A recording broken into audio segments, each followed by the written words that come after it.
Does your kitchen feel like a chaotic mess and finding something when you need it seems impossible? Hi friends, I'm Simply Sherry and we are doing another marathon video where I share with you how to organize your kitchen. Imagine opening up your fridge, your freezer, your pantry, and not only is it organized, but you have actual meals to cook and serve. So let's turn that overwhelming clutter into an organized space that works for you and not against you. When I gave birth to my son a couple decades ago, a young mom told me, "Welcome to food forever." And I was wondering, what does that mean? And she says, well, you'll always be thinking about food.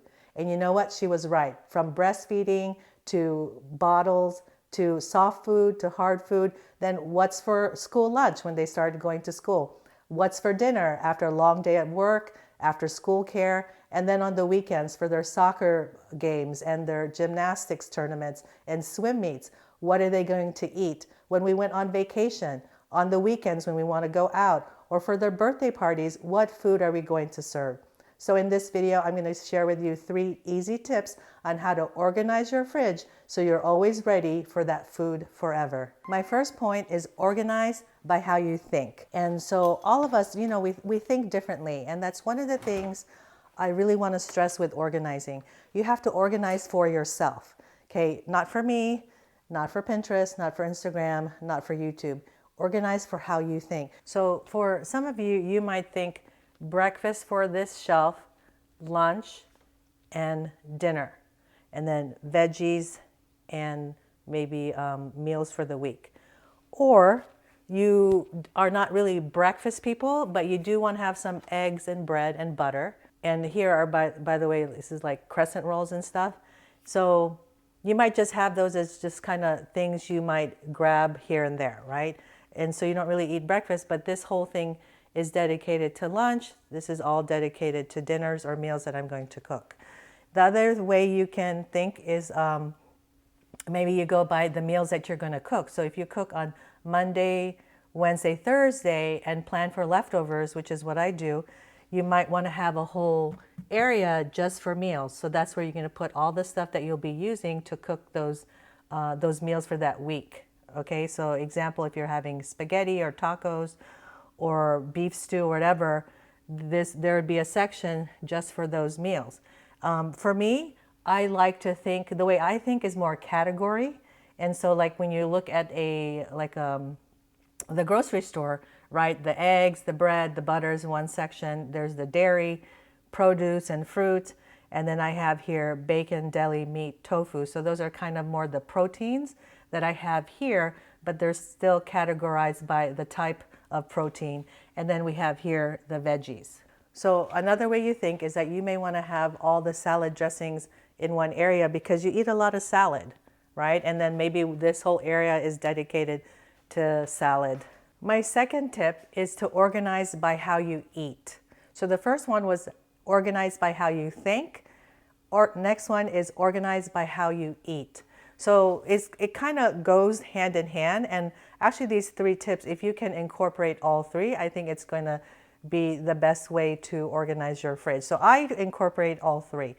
So when you organize by how you eat, so at times your family has allergies, or maybe you're on a certain diet, or whatever meal plan, you don't want to call it a diet, or let's say you're vegetarian or vegan, and so, or you do meatless Mondays. So that's how we eat. So that's why I have this tofu section, because we like to do every so often meatless nights, okay?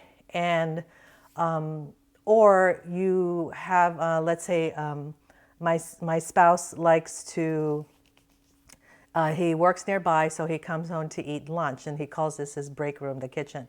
And so there might be a whole section dedicated for his lunches, or if for you and your kids, you take out your lunch.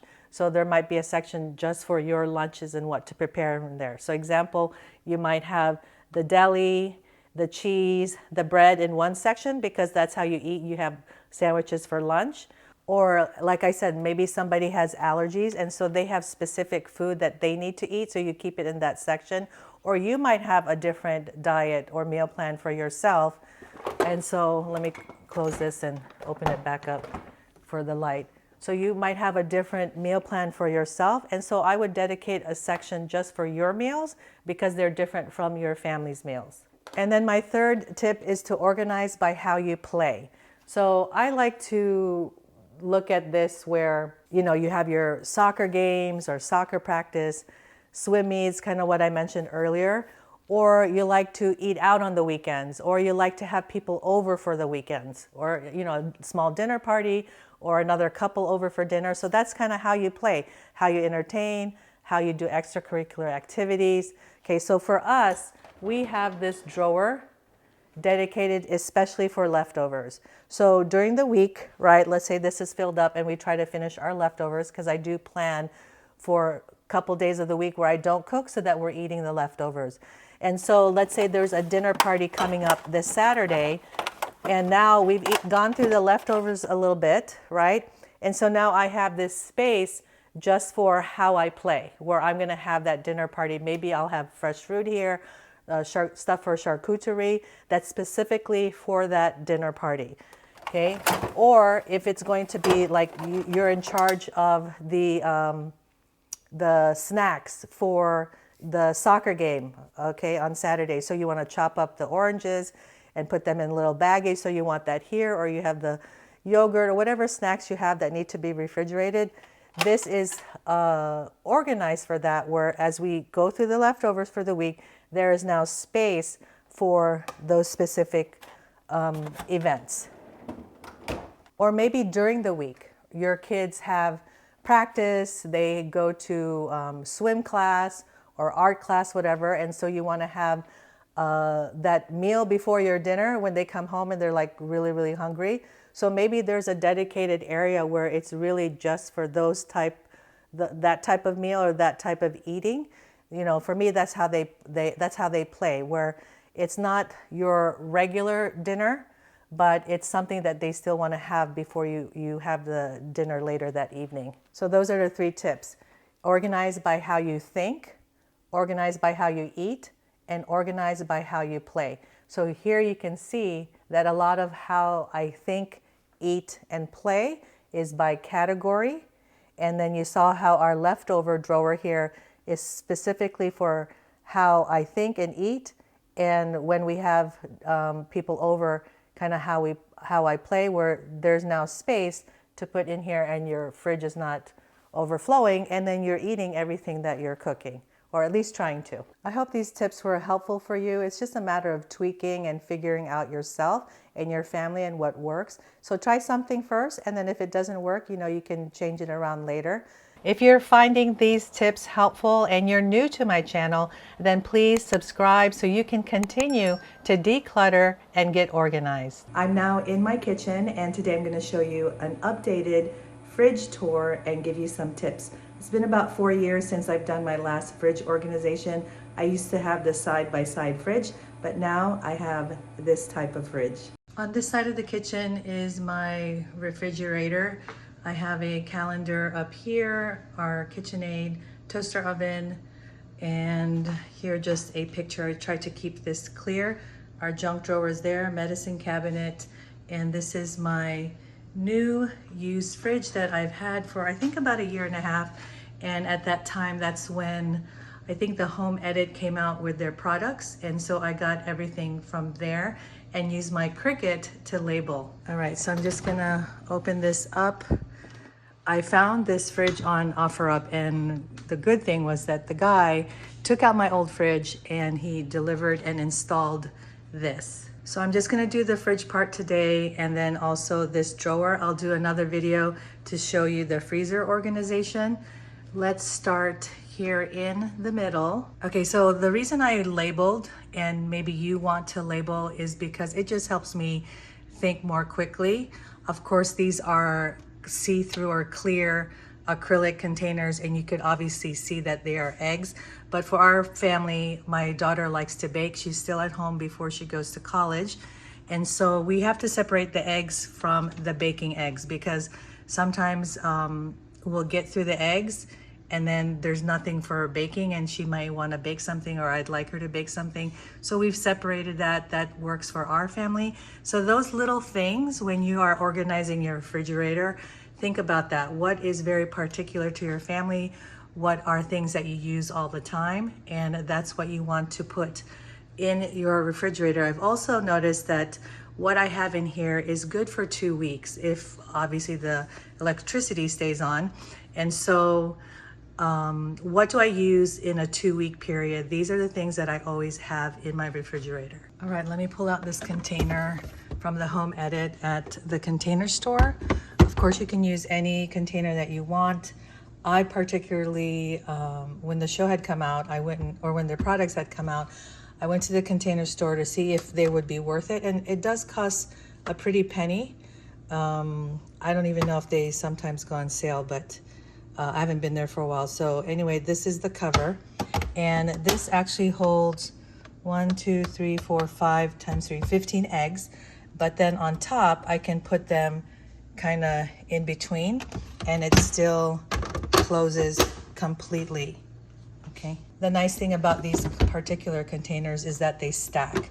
And so whatever container you get, make sure that they are stackable, because that's going to save you space in your refrigerator. And they slide in very easily. So I can have it go all the way back there. You could see that it's off to the side a little bit, but that allows me to fit everything on this shelf.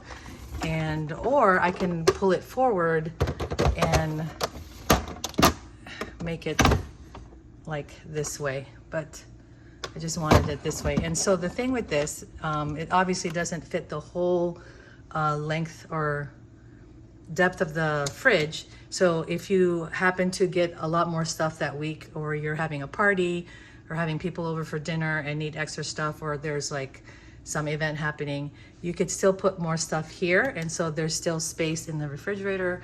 But I like to keep it like this as much as possible. All right, for this container, I think it was like the large bin. It doesn't come with a lid. I believe this one, yes, it has this little thing here to have a divider, but I've taken out the divider and I just have it in my, I have a few containers in the garage that are empty. So I just leave it there in case I decide to change the type of organization for this particular bin. And so this one is bread, and let's see. I don't know if you can kind of see the space there. And just go onto the website. You can see the sizes for this. And I usually like to have pita bread or tortillas or non-bread. And then this is just a bread from the Asian store that we haven't eaten yet. Okay, and it slides. I mean, I just like how perfectly they fit. Now, what I do want to add is when you're looking for containers, the thing I liked about this was that it's very straight. Okay, some containers, they will have this top part go out a little bit, but that little bit can make all the difference. If you have 3 of those little bits, it's going to become a lot bit, right? Okay, here, my butter dish. So I just got a new butter dish. This is from Amazon. I'll link it below. I'll link everything below, even the ones from the Container Store. Because I do think they ship, I think they ship worldwide. So the butter dish that I had was a gift. And it was just so wide like that. And it just took up a lot of space in the fridge. I do like to keep butter in the fridge. We live here in Phoenix. It's just something I'm used to. And this particular one came with a knife. Now there are different reviews that the knife doesn't fit or it broke or things like that. But luckily I got a good one. This is bamboo on top. I need 2 hands to open this. So you can see it fits a Kerrygold Finlandia, you know, those bigger blocks of butter. I think it would only fit 1. I don't think you could double stack it. And then it has this, what is that, seal around.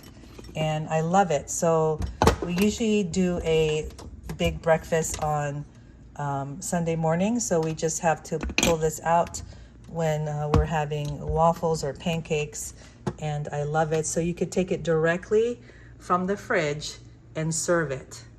And so that's why I like to have a butter dish ready. Okay, over here we do have vegan butter, and I like to keep 2. So we're obviously using the top one, it's lighter, and this is a full one. So then when this is done, okay, we have this, and then I buy a new one to go underneath, so I always have 2 on hand. All right, and then up here, this is just extra for this week because I was making steak, and this is garlic butter. So where we buy our steak is from kind of more a little bit of a specialty grocery store or a smaller grocery store, and we really like their steak there.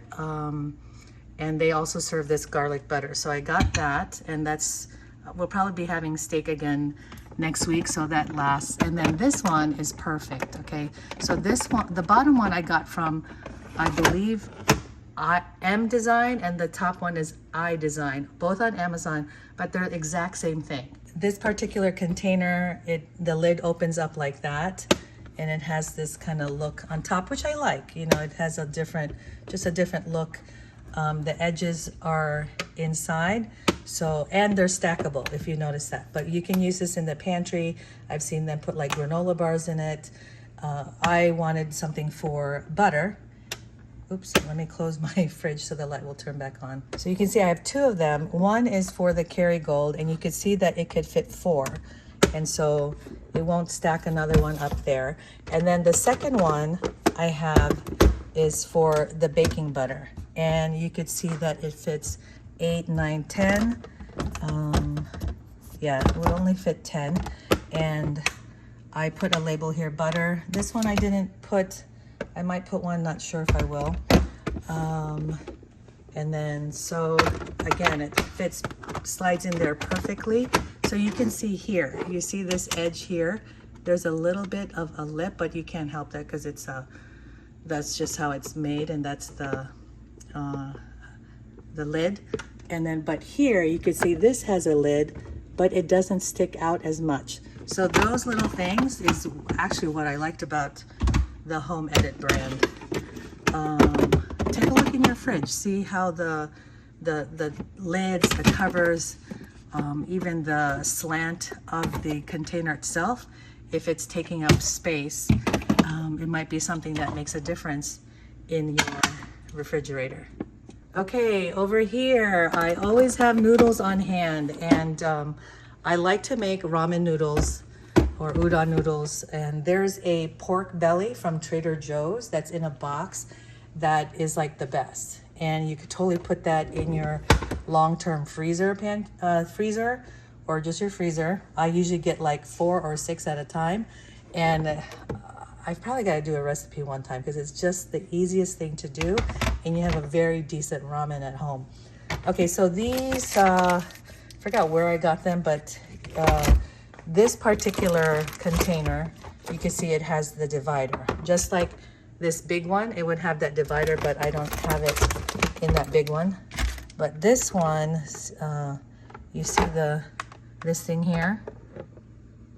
Okay, it fits right in there like that. And luckily it fits my noodle packages exactly perfectly. Okay, and so here it says noodles. And then the thing that I've done with most of these containers is that I put labels on both sides. So if one particular week I have more dough than noodles, or more noodles than dough, then I just switch it around, and then it would face that way. So I would have 2 containers of dough. Okay, so I always have on hand also, again, this is what I'm trying to show you, is that in my refrigerator, these are things that I always have on hand, plus my meals for the next week and a half or 2 weeks. And then this one says dough, and I always have crescent rolls or biscuits. This one, I wanted to try this, the cinnamon rolls. There's a recipe I saw on TikTok. I gotta find it, but I wanted to try these.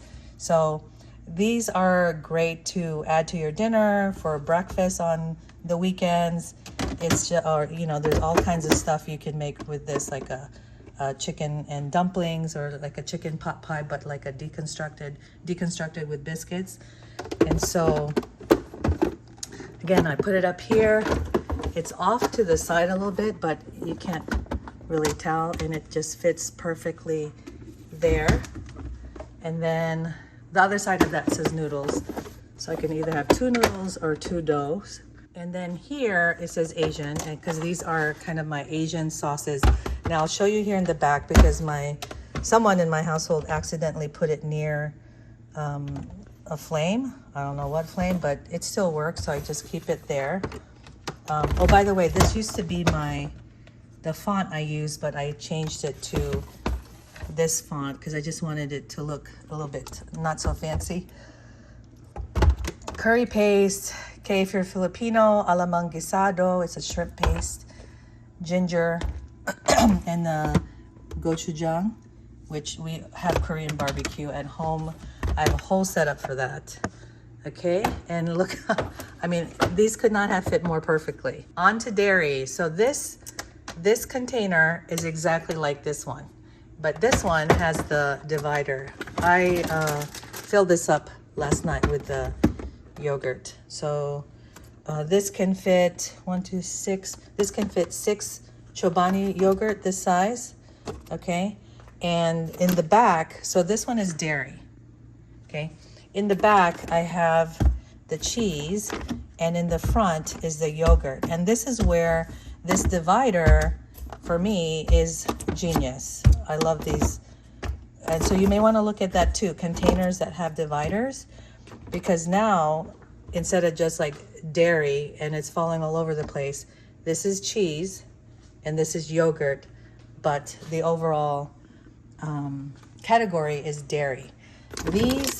This container I got from my grocery store, and it's perfect to fit my borsen because we don't usually finish one all at once. And then this is actually a cream cheese container. You could get this on Amazon, and I just hold my, right now that's I think smoked Gruyere. And then I just keep the cheese packets in here, cheese slices, and it's nice that you can just stand up because you want them kind of like filing versus laying flat. So you don't, just like clothes or just like a file cabinet, it's nice to have it standing up so I could just flip through and get whatever particular cheese I want to get for that meal or for that snack.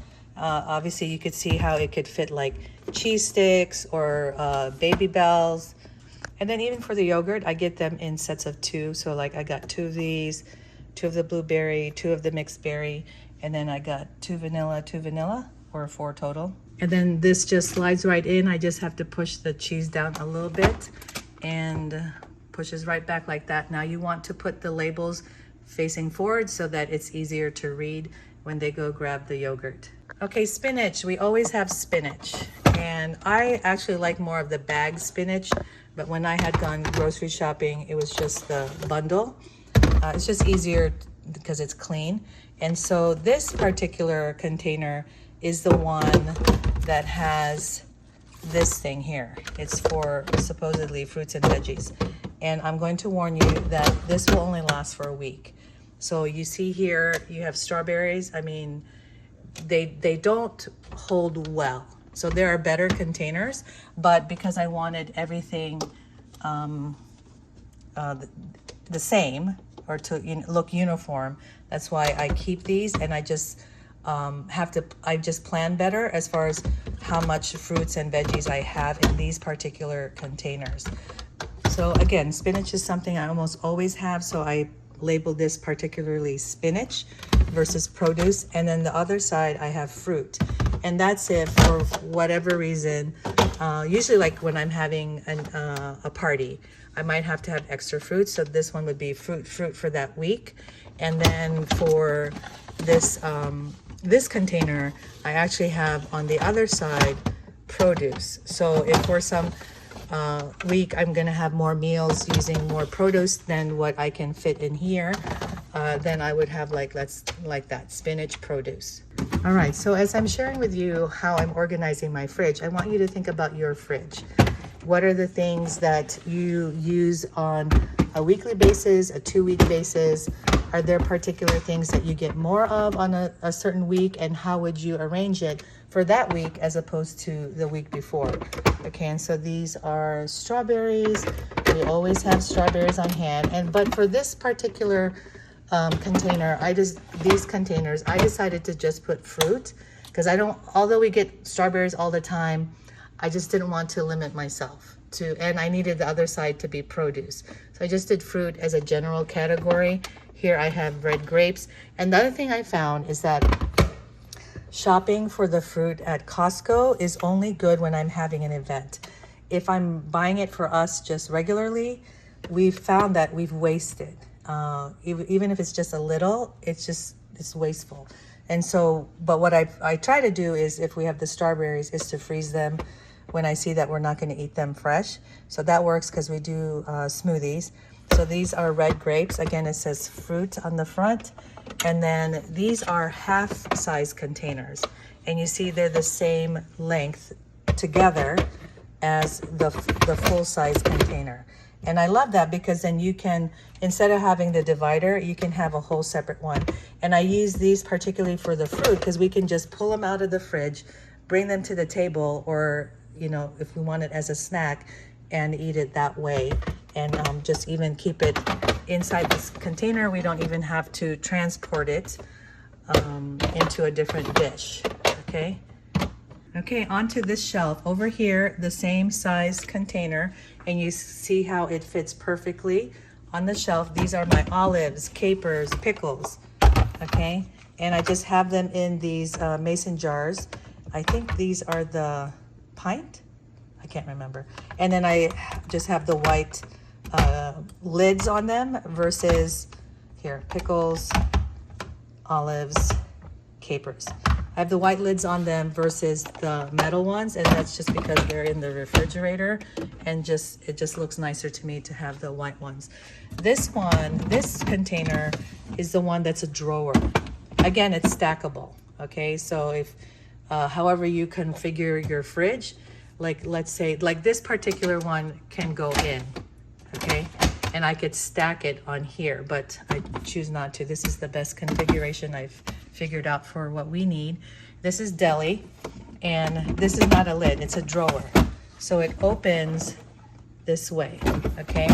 And so this is where I keep deli meat, pepperoni when we make pizzas, some soppressata, is that how you say it? Soppressata. And then sometimes we have prosciutto in there, or turkey meat or something like that. And I love it. I love how it just opens, and then I can look what's inside. Again, these are not the full depth of the fridge, so I can push them all the way back, and it would have, this one doesn't because there's this bar, but if I needed more space, I could put something here temporarily for that week. But I like to keep it forward only because this bar is there, so it's more even this way. Then this is our bacon drawer. Yes, we always have bacon. I usually get it from the store or from our deli department. And this particular week I haven't gone yet because it's only Wednesday. So we usually get it on Friday or Saturday because we eat bacon on Sundays. That's like our treat. Okay, this section is meat. So these are part of the meals that I'm going to make for the week. Last night I made some Italian sausage, and so I went ahead and labeled it like that, and then there are pork chops. So that's another meal we're having for this week. I think I'm gonna have pork tonkatsu with miso soup, something I made a couple weeks ago, so we like that. And then this one says tofu. I used to have one that said vegan, but we mainly just have tofu and miso soup. Again, it's a drawer, okay? And so I like this particular brand, by the way, and red miso versus yellow miso. We have extra soft here and a regular tofu. So I usually use the firm one for the miso soup. This is one that my daughter got. I think I put that in my grocery haul. We haven't used it yet. But you can make tofu eggs. You know, like they're like eggs. So I've made that before. But usually, again, we just have it for miso soup. We just add some green onions. All right, this drawer is for veggies, okay? And let me try to pull this all the way out so you can see. Usually I pull it out like this, but obviously you can pull it all out to clean it. Now, as far as deep cleaning my fridge, I did this about like 10 days ago. So I usually try to deep clean once a month minimum. I probably don't do more than that because it's a lot of work. And then I just wipe down every week or every 2 weeks when I do groceries. And so this one is, let's start from here. So this week I'm making some mushroom and tomato pasta. And I found that usually one is good, but I have another one because I might make some other types of something with that, like maybe a BLT sandwich or just other types of salads. And then this container you could get anywhere. I just put my half onion there. And what I found is that you've got to use the same onion. You got to use it within the week, within a few days. And so I've been better at that. And this same container, this holds the red chilies, which I get from the Asian store. Here are mushrooms that I'm making with that pasta, tomatoes and mushroom pasta. And then this one is very good. I like it. It's by Rubbermaid. And it has this thing at the bottom to lift it up so it doesn't get wet. And it does hold the veggies better. It has this size. It has a few sizes, I think, but I have this size and then the larger size. And I like to keep carrots there. Then I have to pick up that piece there. Do you guys do this? Like you see a little piece, you just put your finger and take it out. But I usually always have carrots. I use carrots all the time, fresh carrots. And then these are jalapenos. I got this from the Asian store. So there are a few in a bag. I would have liked to have less, maybe half. So I'm coming up with recipes to use these up. And this is snapware. I love snapware. Now, sometimes these things, they break, but the ones I've had for several months, they haven't broken. I use them all the time. And you can also get them on Amazon. I got like a set from Costco. And this week, with the pasta, we're having romaine. So I have romaine. Sometimes if it's like the bigger bag, like I get from Costco, we waste that all the time. I get through like 2 of them and then I'm done. And so that's one thing I've noticed, and this is how you're going to beat inflation, is just to look at the things that you're wasting and try to tighten that up, right? And so that's one of the things I'm tightening up. The fruit, even the meat from Costco is something I'm tightening up. You just don't need to buy that much. And these are power greens. We always get this from Costco. My husband always gets through that because he makes smoothies almost every day. Okay, just putting them back. And I do prefer containers that are more like a square or rectangle versus round. Although I do have some round ones. Just because I like that. I have one also for fruit. For lemon and something else I forgot. But most of the time I'm using the onion one because I don't use the whole onion. I try to get medium-sized onions, but sometimes you can't get that size. All right, so it looks like this. All right, this side, meals. Okay, this is the thing that has been a game changer for my fridge organization, is to have one particular spot just for meals. I was I always have veggies, and then I was putting, let's say, leftovers in here, or I was putting fruit or cheese and dairy and stuff like that. But the way I think, and maybe think about this for you, when you do your menu planning, right, you plan the meals. And so if it's all in one particular spot, you just have to go to this drawer and think, okay, what am I doing for this week? If you don't have a written menu plan, you can even look at it that way. Okay, so in this, and then I also have meat for my meals. Okay, and then these are meals. This particular week, actually tonight, I have a few friends coming over, and it's just going to be just like salsa and fruit, and I think chips and hummus. So I kept these in here for now because that's the meal. Okay, I'm serving the strawberries. I'm serving chips and salsa. This might be too much, but I got a second one. I'm serving grapes. Okay, and then here's the hummus that I'm serving. So that is, it helps me remember that's what I'm serving for tonight.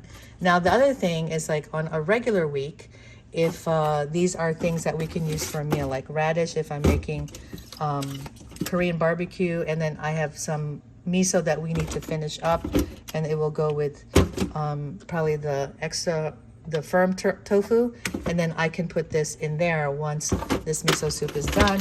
And we've had this forever, rice cakes, and we're probably gonna make that next time we have Korean barbecue, but I just keep that there for now. Now, if I need space and I'm not making this for a meal this particular week, I can just fit it in here. So you can see there's still space up here for you to fit stuff. So let me give you an example of what this drawer would look like on a regular week. Not this week because I have people over, but let's say I'm making Korean barbecue. So I would have the Korean barbecue here, and then the rice cake, and then the different sides that go with the Korean barbecue. Or let's say I'm having spaghetti and meatballs. So I would have the ground beef here, or the meatballs. So it's mainly meats that I would put in here. Then I have the veggies, but it's just keeping them all in one particular place has helped me. All right, let's move on to the door here on the right. And I have dressings, jams and dips, and condiments. These containers are OXO. They are the large size. I'll link them below. And these are all my dressings. And you'd think I'd eat salad all the time. We don't, but when we do, we have these dressings, and sometimes they come in a bigger bottle. That's why I've had to use two. This is balsamic vinaigrette, and what I've done is I've just labeled it at the bottom for using my label maker. And this one is creamy Caesar. We always have creamy Caesar. These are the dressings that I almost always have. Okay, Italian dressing, and I keep this to make different stuff like a pasta salad. And that is just the extra there. And it worked out that it fit in here. Now I have to push one back and one forward, one back, one forward for it to fit kind of evenly. And then this one here in the back is my favorite champagne. I forgot the brand. And of course, these are for dressings that you can make on your own. And this is garlic vinaigrette. And so you could see that it has numbers there, measurements, and measurements here. And the nice thing, try to hold this. Okay, let me do is that these come off, so you could put, your dressing in there, mix it up, okay? And then this thing opens like this. Okay, you could do it one hand, and then you just pour it in, and you do it, and you close it like that. And it has this rubber grip right here to help hold it better. It's really, I love this product. Okay, this one jams and dips. So let me show you this. And I try to get this brand as much as possible. And these are strawberry preserves, and these are wild blueberry preserves. Now, why it's not a blue top, I'm just kind of wondering. And so I usually have like, I usually have like a blueberry or a grape and a strawberry or a raspberry or something, two types. And this one kind of got wiped off, but it's tzatziki, and I put the date. And this container I got from my grocery store, Simply Done. Let me see if it's on Amazon, and I'll put it there. And so 1.7 cups, it's a round container. And I chose round for this particular one because it's tzatziki. And those like hummus, tzatziki, spinach artichoke dip, they usually come in a round container, and it's just visually more representative for me. Okay, and then the rectangular one is like the one I showed you with the chili peppers. And then this one is hummus, 712. So two round ones, okay? And I just use a dry erase marker. You can write directly on top. And the other one is mousse, and it fits the container perfectly. I love mousse. Mousse with crackers, specialty crackers. Okay, so put mousse and the date, and it fits just like that. It's perfect, and it's a snap. Now, again, these snaps, they might break off, but I've had a set of these for, gosh, I think 2 years, and they've never broken. Like the one for the chili peppers. Okay, I've had that for a while. All right, so you see it fits perfectly in there. I love it. Love it. Now, of course, you could keep it in the container. So I keep it in the container like this, when you saw that. But then when we've used it, I go ahead and transfer it to this. I keep it in the original container. When we open it and it's not all used, I put it into this container, and that's when I can label it, and then I think it will keep fresher that way. All right, condiments. So this condiments drawer has been, or this condiments shelf has been the bane of my existence. Just kidding. Okay, so I had different, if you see my old refrigerator videos, I had condiments squeeze bottles, and they became such a hot mess. And so I don't recommend them.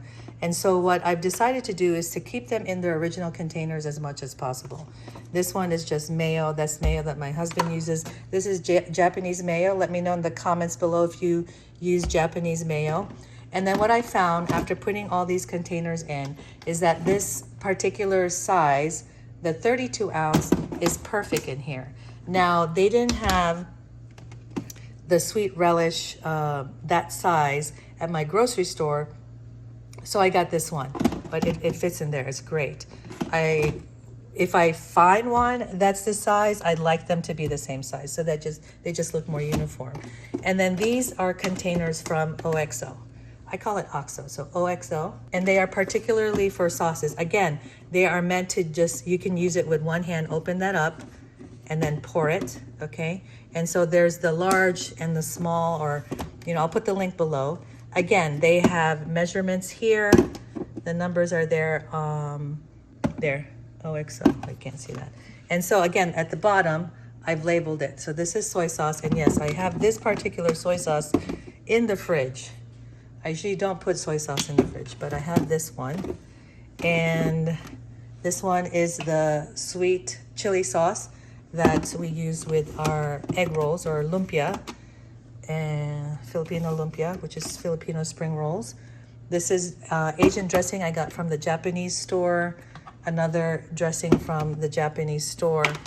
And this one is lechon, which is whole roasted pork, and that's the sauce we use for it in the Philippines, or Filipinos use that, not just in the Philippines, here.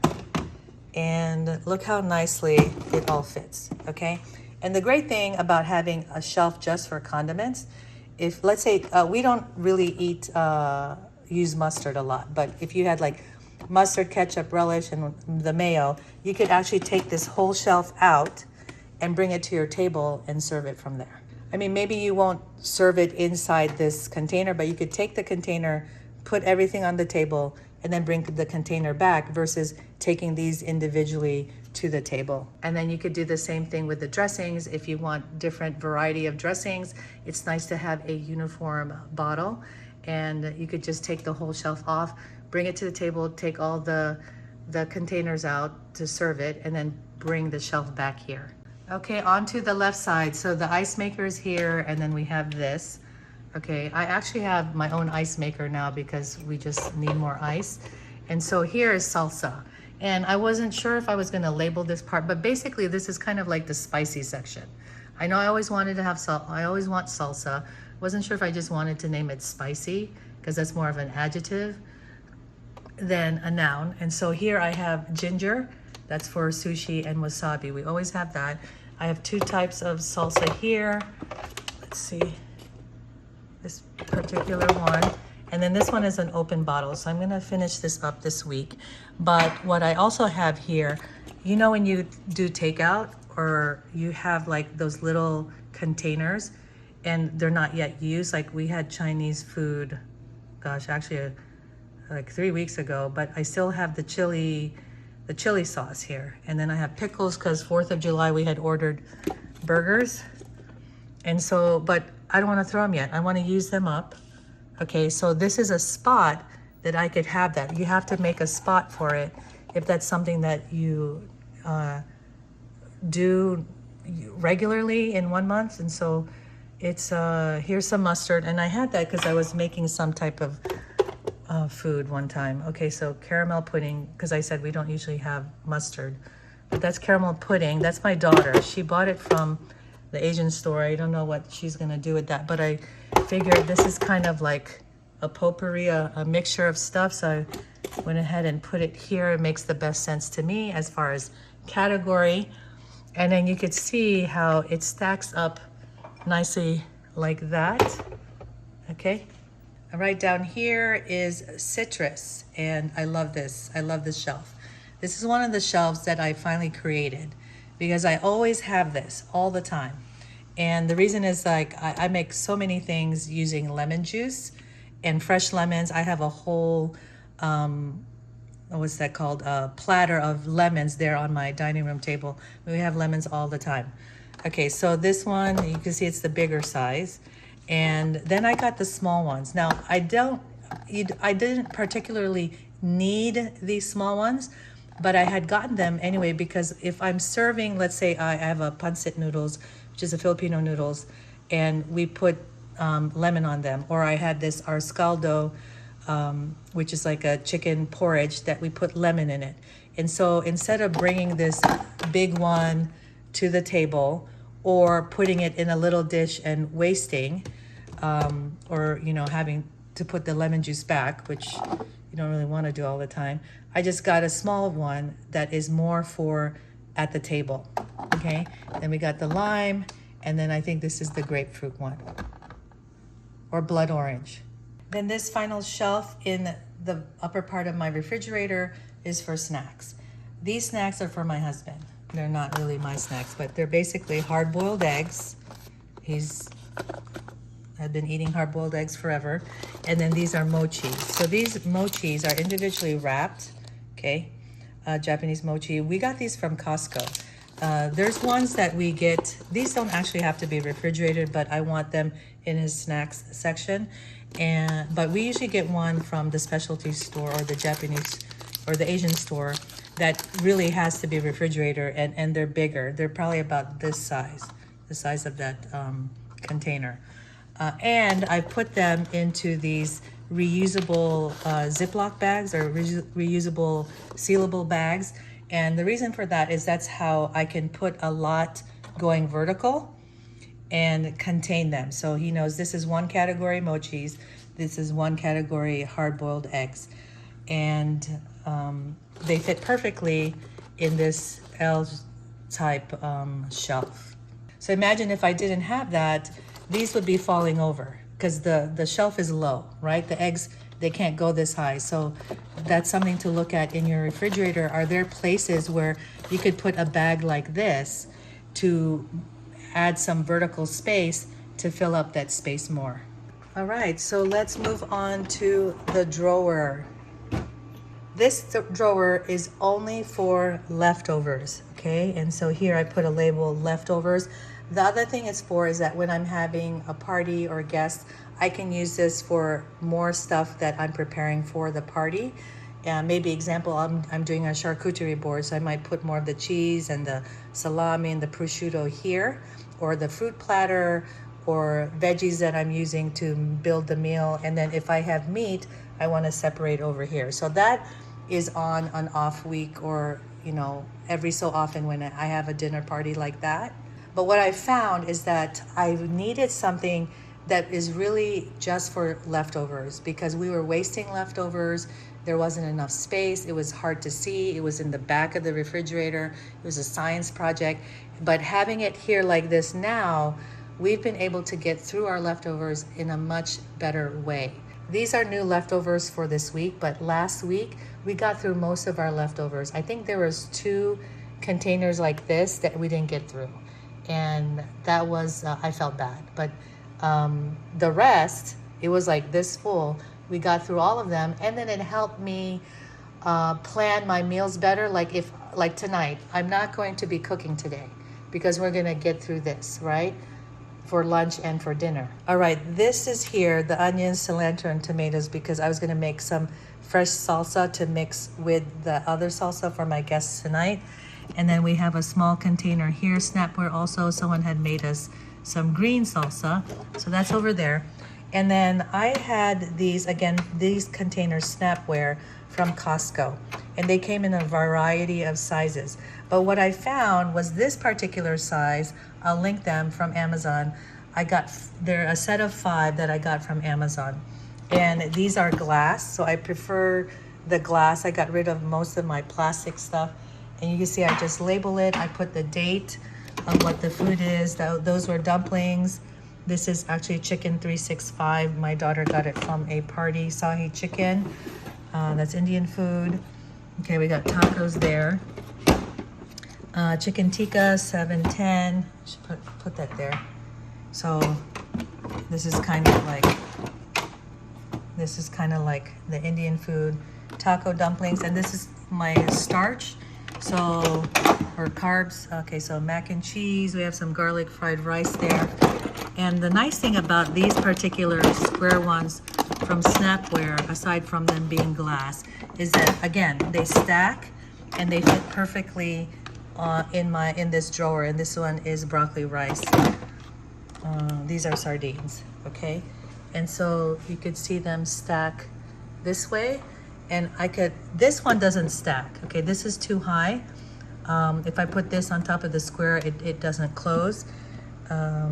Only the rectangular and the square ones can stack in this particular drawer. So look at that, that's perfect. I can double up. And this particular fridge, you could choose the temperature, meat, fish, wine party dishes, deli snacks. I keep it at cold drinks for the leftovers. I've done it before at meat, fish, and it was just a little bit too cold.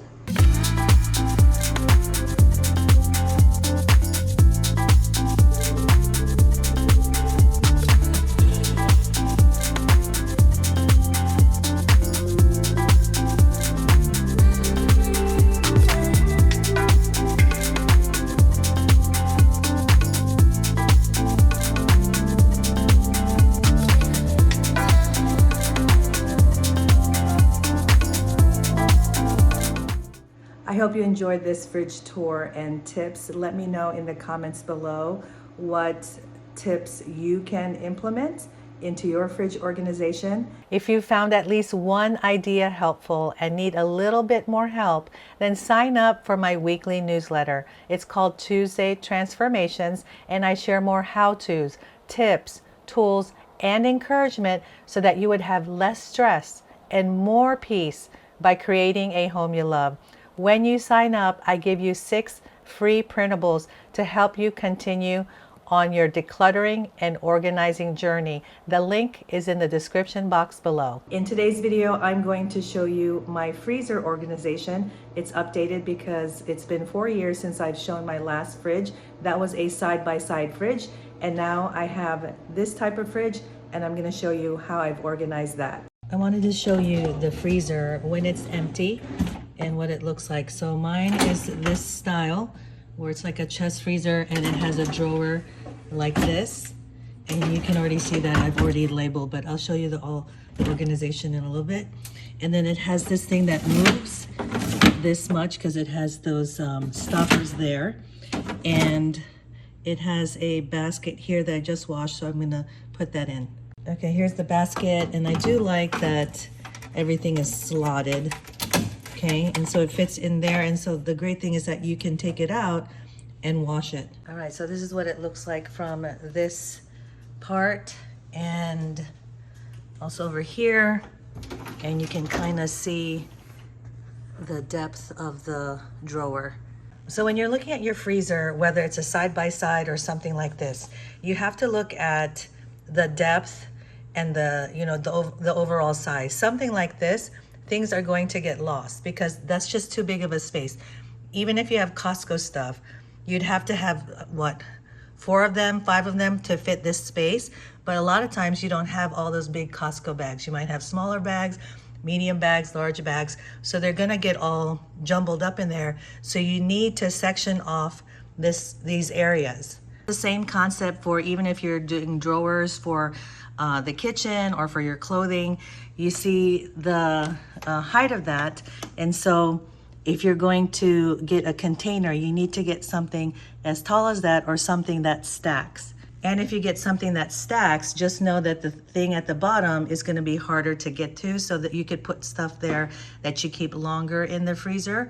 And the ones on top are the ones maybe that you're going to be using this week or the next week. So I decided to use this container that is actually from the Container Store. I'll link it below. And everything else that I use in this freezer organization. I use this in my side-by-side freezer organization from, I think, 10 years ago, if I'm looking at an old video. And I know that this works. The other type of container that I have is actually from Target. Let me show you that. Okay, this is the container from Target. It's the longer, shorter one, or kind of medium height. I use the shorter, wider one in my side-by-side freezer, and I'll put a link to that video, maybe a couple versions, so you can see different types of organization that I've done for my previous freezer, because for me the freezer is a little bit of a challenge, but I figured mine out, and you could definitely figure yours out, which what works for you to store what you need and to be able to access it when you need it. And then the third container is this one. It's the skinny version of that bigger one, also from the Container Store. So for me, the freezer is prime real estate. Right now I only have one freezer. My deep freezer actually broke a few months ago. I only had it for about 8 months from, I think, Facebook Marketplace. It worked perfectly, and then it just stopped one day, which was a complete bummer. I do plan on getting one sometime, but at this moment, not today. So right now, this is the only freezer I have, and I have to make the best use of all the space that I have here. Okay, so you see that 2 of these fit perfectly here, and 2 on the other side. Okay, that's the 3rd one. And the 4th one, I promise it fits. I mean, this was great because I already had the containers, and they fit perfectly. Look at that. And I knew that I had a skinny one, and I just went and had gotten it, and look how perfect. I love it when it does that, don't you? I think I had one of these, and then I put it in and it fit, and so I went back to the Container Store and got the second one. Okay, so that's what it looks like, and see, you're setting yourself up for success. Okay, so for the drawer part, the same idea. If you have just one big space like this, things are gonna just fall into each other. And you also don't want it to just be like stacked on top, because then you'd have to lift up everything to see what's underneath there. So sectioning each part off as for whatever categories you need is going to be a better setup for you. And luckily these from Target fit in here, and you can see that this is all the way back there, and there's a little bit of space here. So if you need, let's say, like waffles or ice cream bars or things like that, you can still fit them into those spots here, or like burritos or taquitos, anything that is in a smaller bag, you can fit there and use a lot more of the space. Okay, here's the second one,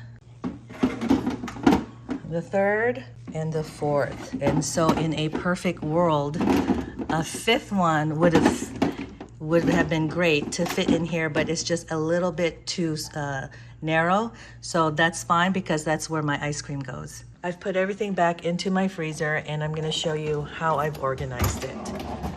So the first thing, let's look up here. What I've done is I've relabeled this drawer, and that's because it was looking a little bit jumbled the way I had it before, but it's mainly the same categories: fruit, veggies, fries, Filipino, ice cream.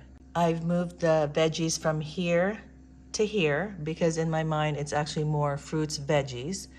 And then if you, let's say I have here fries, but if you have like potatoes, or maybe you use a lot more of like corn or broccoli or cauliflower, then maybe you could just have veggies, whatever works for your current diet and lifestyle. All right, let's start here with the fruit. And so what I do is usually when I get the big bags from Costco, or maybe even the grocery store, now the Costco bag obviously is bigger.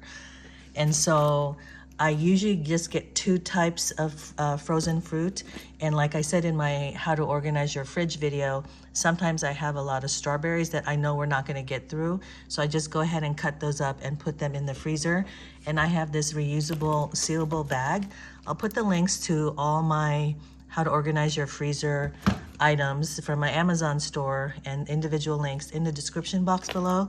So you can see here how nicely it fits. And I just love the resealable bags, especially for fruit because they're easy to wash. And then, like I said, that this basket can go all the way back, and there's still some space here. Well, right now I overstuffed it, but if I didn't stuff it too much, another one could fit in there. And then let me pull this out and show you what it looks like with the blueberries. So I put these on its side because it's not going to fit the whole depth of this basket, but it still fits the height of the freezer drawer. All right, for frozen veggies, I always have green peas, and then here I just have some cauliflower. And so I don't do a lot of frozen veggies. I usually would have corn here, but I think I used that up already. But this is what my frozen veggies normally look like. I do try to get the fresh produce and most of the time. And then for the fries category, I could have put potatoes, but it's almost always fries. Sweet potato fries, tater tots, cut fries like that. And I put this in my air fryer, which I have a video for that. And my air fryer is still going 4 years later. So let me show you here. So example, I have some peas here, and you can see like it would fit there if I needed more space in this basket. All right, for the Filipino basket. So obviously if you don't have Filipino food, you wouldn't have this category, but maybe you have other types of food, or maybe you want a general category like desserts. And so here for Filipino, I have I make spring rolls fresh from home. And then I also have calamansi, which is like our lemon. And I put that in the freezer bag. I have another one back there. And these are pandan leaves, and I put them in rice. You put the rice in the rice cooker, and then you put the pandan leaves in there, and it cooks with it. It becomes very fragrant. It's really amazing. And then with ice cream, I decided to change the category to ice cream versus dessert, because most of the time it really is ice cream. And so we like to have the Talenti brand, and when they go on sale, I tell you, I buy a bunch, and then so I have to find extra space in my freezer. But I can't buy that much of a bunch because I don't have my deep freezer. And then I just have a pack of ice here. I do have another a reusable ice, and what I do with that, instead of putting it in your freezer, put it with your Igloo or your Coleman or whatever container you have to when you bring ice and drinks to an event, or you have it for a party. You're not using that ice all the time, so it's taking up real estate. For example, I have these reusable ice packs, which you can cut into different sizes. So I have 2 of these. And so imagine this being in my freezer, and I'm not using it. I mean, I don't need an ice pack to cool down my freezer, right? And so what I do is I just keep this in my Coleman cooler, and then when it's time to use it, a couple days beforehand, I will find a space in my freezer, example this space here, and so that it could freeze up and be ready to go. Especially like, let's say you're a soccer mom, which I was a soccer mom for 3 years, and I loved it. And it was like one of my favorite times of my life, that chapter in my kid's life and my life. And so, you know, you're assigned for Saturday to bring the drinks and the orange slices and the snacks. So take this out of your cooler, put it in your freezer, and you're good to go. Let's say you use ice packs every day for your lunch bag. So of course, get ones, and you'd have to have it every day. So I would choose the slim ones, or the ones that are moldable like the one I have, or the ones you can cut into different sizes, so that would fit better into your freezer. Now for the ice cream, I can fit 3 of them here. All right, and I just absolutely love that there's a drawer in my freezer. It really makes it easier to see what you have and to create more space. Next, let's go to the bottom part, and let's go to this basket. Okay, my labels for here, are upside down, but when I'm standing above the freezer, this is how I see it. Wrappers, pastries, breakfast. Here are some sauces that I get from the dumplings that come in the Costco bag. And I get these pastries from Trader Joe's. I love them. I love the pastries there. They're just enough. I don't want like the big bag of them or the big box of them. These are just enough for us to have different types, like the cheese blitzes, the apple blossoms, the pastry rolls, chocolate croissants, and the almond croissants. These are my favorite. So that's something for you to think about. Maybe you're getting things that they're just too much and you're not really using all of it, or it's sitting in your freezer for months and you're not putting it into your meals, right? So even just pastries. I have a variety here and we use all of them. But if I had like 12 of the cheese blitzes, maybe I get tired of them after like the 6th one. So that's something to think about. And the nice thing is I can just keep them in the box. I usually like to take things out of the box as much as possible, but this is great because you could just see the labels here and they fit perfectly into this storage basket that is one long one. And you want to put the boxes or the name of the food item facing you so that when you're looking over the freezer, you can read it very easily. All right, let's go to the meat, seafood, Asian, and ready to eat. I kept those same categories. Here what I do is I just use the Food Saver, or you can use a non-brand one, and I take the air out because it will stay longer. You put the label and the date. And so I have here some Filipino beef tapa. I got hot dogs there, Italian sausage. I have chicken thighs. And like I said, I wanted to use the quart size so that I can break it up into smaller portions. So I know if I do one of these, that will be good enough for at least one meal. If I want to do two, because I want to do a meal and leftover for the next day, then I can do that. Then we have some ground beef here. We also eat pork, but I don't have any pork this week. I actually have it in my fridge, and I'll be cooking that up probably by tomorrow. Okay, next, the seafood. So I have some tilapia back there, salmon steak. Well, you can't really read that, but salmon steak. And then I have this pink wild shrimp. I like to get my seafood at the Asian store. Okay, so you can see this, the air kind of came out, so I'll fix that. And some salmon there, and then I have golden pompano with the eyeball. Then let me show you something else. This is something I always try to have at least one in my freezer, and then that's bangus. This is marinated, it's like a white fish. And the reason for me is just, it seems cheaper at the Asian store for the fish and the seafood. And then I can only get stuff like this over there, and it's about a 30-minute drive. So that's why I plan to always, I plan what I need from the Asian store in my freezer. So you see that it's important to section this off. I mean, you could section it off even more with the smaller ones like this. You just have to do Tetris and see which containers fit. But just even having a separate category, meat, seafood, versus you just put it all together, it's going to topple over. And so you could see that even having the smaller bags helps keep it a little bit tidier. All right, Asian. So these are things I get at Trader Joe's, at the Asian store. So example, we get like samosa at Trader Joe's. We get these pork buns. And these are things like I know I'm not going to make. Now, actually, I tried this bibimbap and I wasn't really into it. So I'll just make my own bibimbap. And then we tried to make these scallion pancakes on our own. And trust me, it takes a lot of work. And so we just decided to figure out which ones we like at Trader Joe's and the Asian store. So we have this one for this week, a few more like that, a few more samosas, and then rice cake, okay, which I had mentioned in my Organize Your Fridge video that we do a lot of Korean barbecue in our house. I have a whole setup for that. Oh, here are some dim sum. Probably have to finish this one because I didn't do this one right. There's a little bit of air in there. All right. Okay, I wanted to point out in case I hadn't, so you could see like the fish, the pancakes, the bibimbap, they're on this way, okay, versus that way, because obviously it doesn't fit.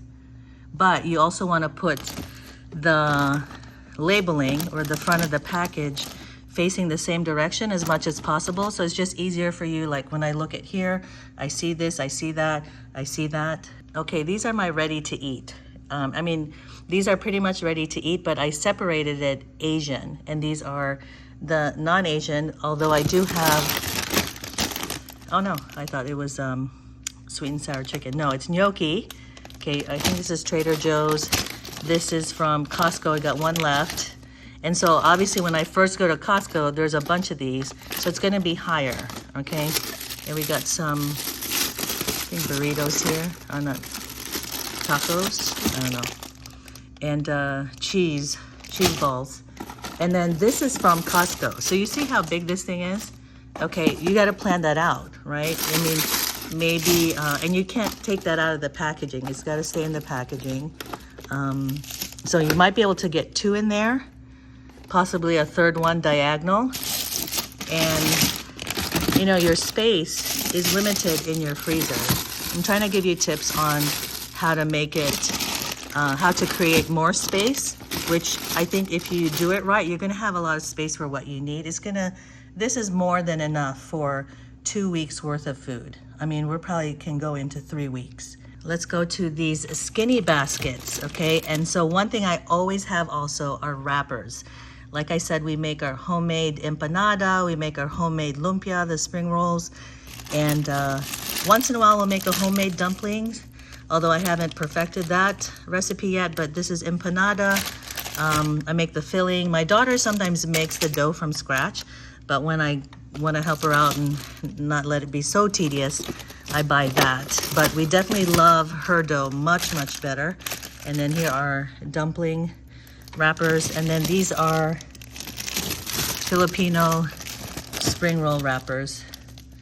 Well, obviously this is not Filipino, but that's the brand that I started getting now, the TYJ. And I found that this size is the one I like better than the bigger size. So I'm gonna finish this one up, and then going forward, gonna just use this size. So even having 4 of these, you can see that it fits in that skinny container. Breakfast. Every so often, we will get the frozen waffles, and I used to get the ones from Costco again, and it would just be here for months. And so I just go ahead and get the ones from the grocery store, because another part of organizing is to really tighten up food waste, okay? And so hash browns, we always get a lot of hash browns. We always finish these up. And then I usually have 1 pack of breakfast sausage. And you saw in my fridge, if you saw my fridge organization, we always have bacon. But once in a while we'll do sausage, so I always have 1 box there. And if I have 2, let's say I have the sausage patties and the links, I can always take it out of the box and just keep it in its plastic like this, or I can put them in one of these bags and they would fit. You could probably fit 4 of these types of packages if you take them out of the box. So that's my tip, is take them out of the box as much as possible. You know that the box, it just takes up so much more space than even leaving it in its own packaging or doing your own packaging.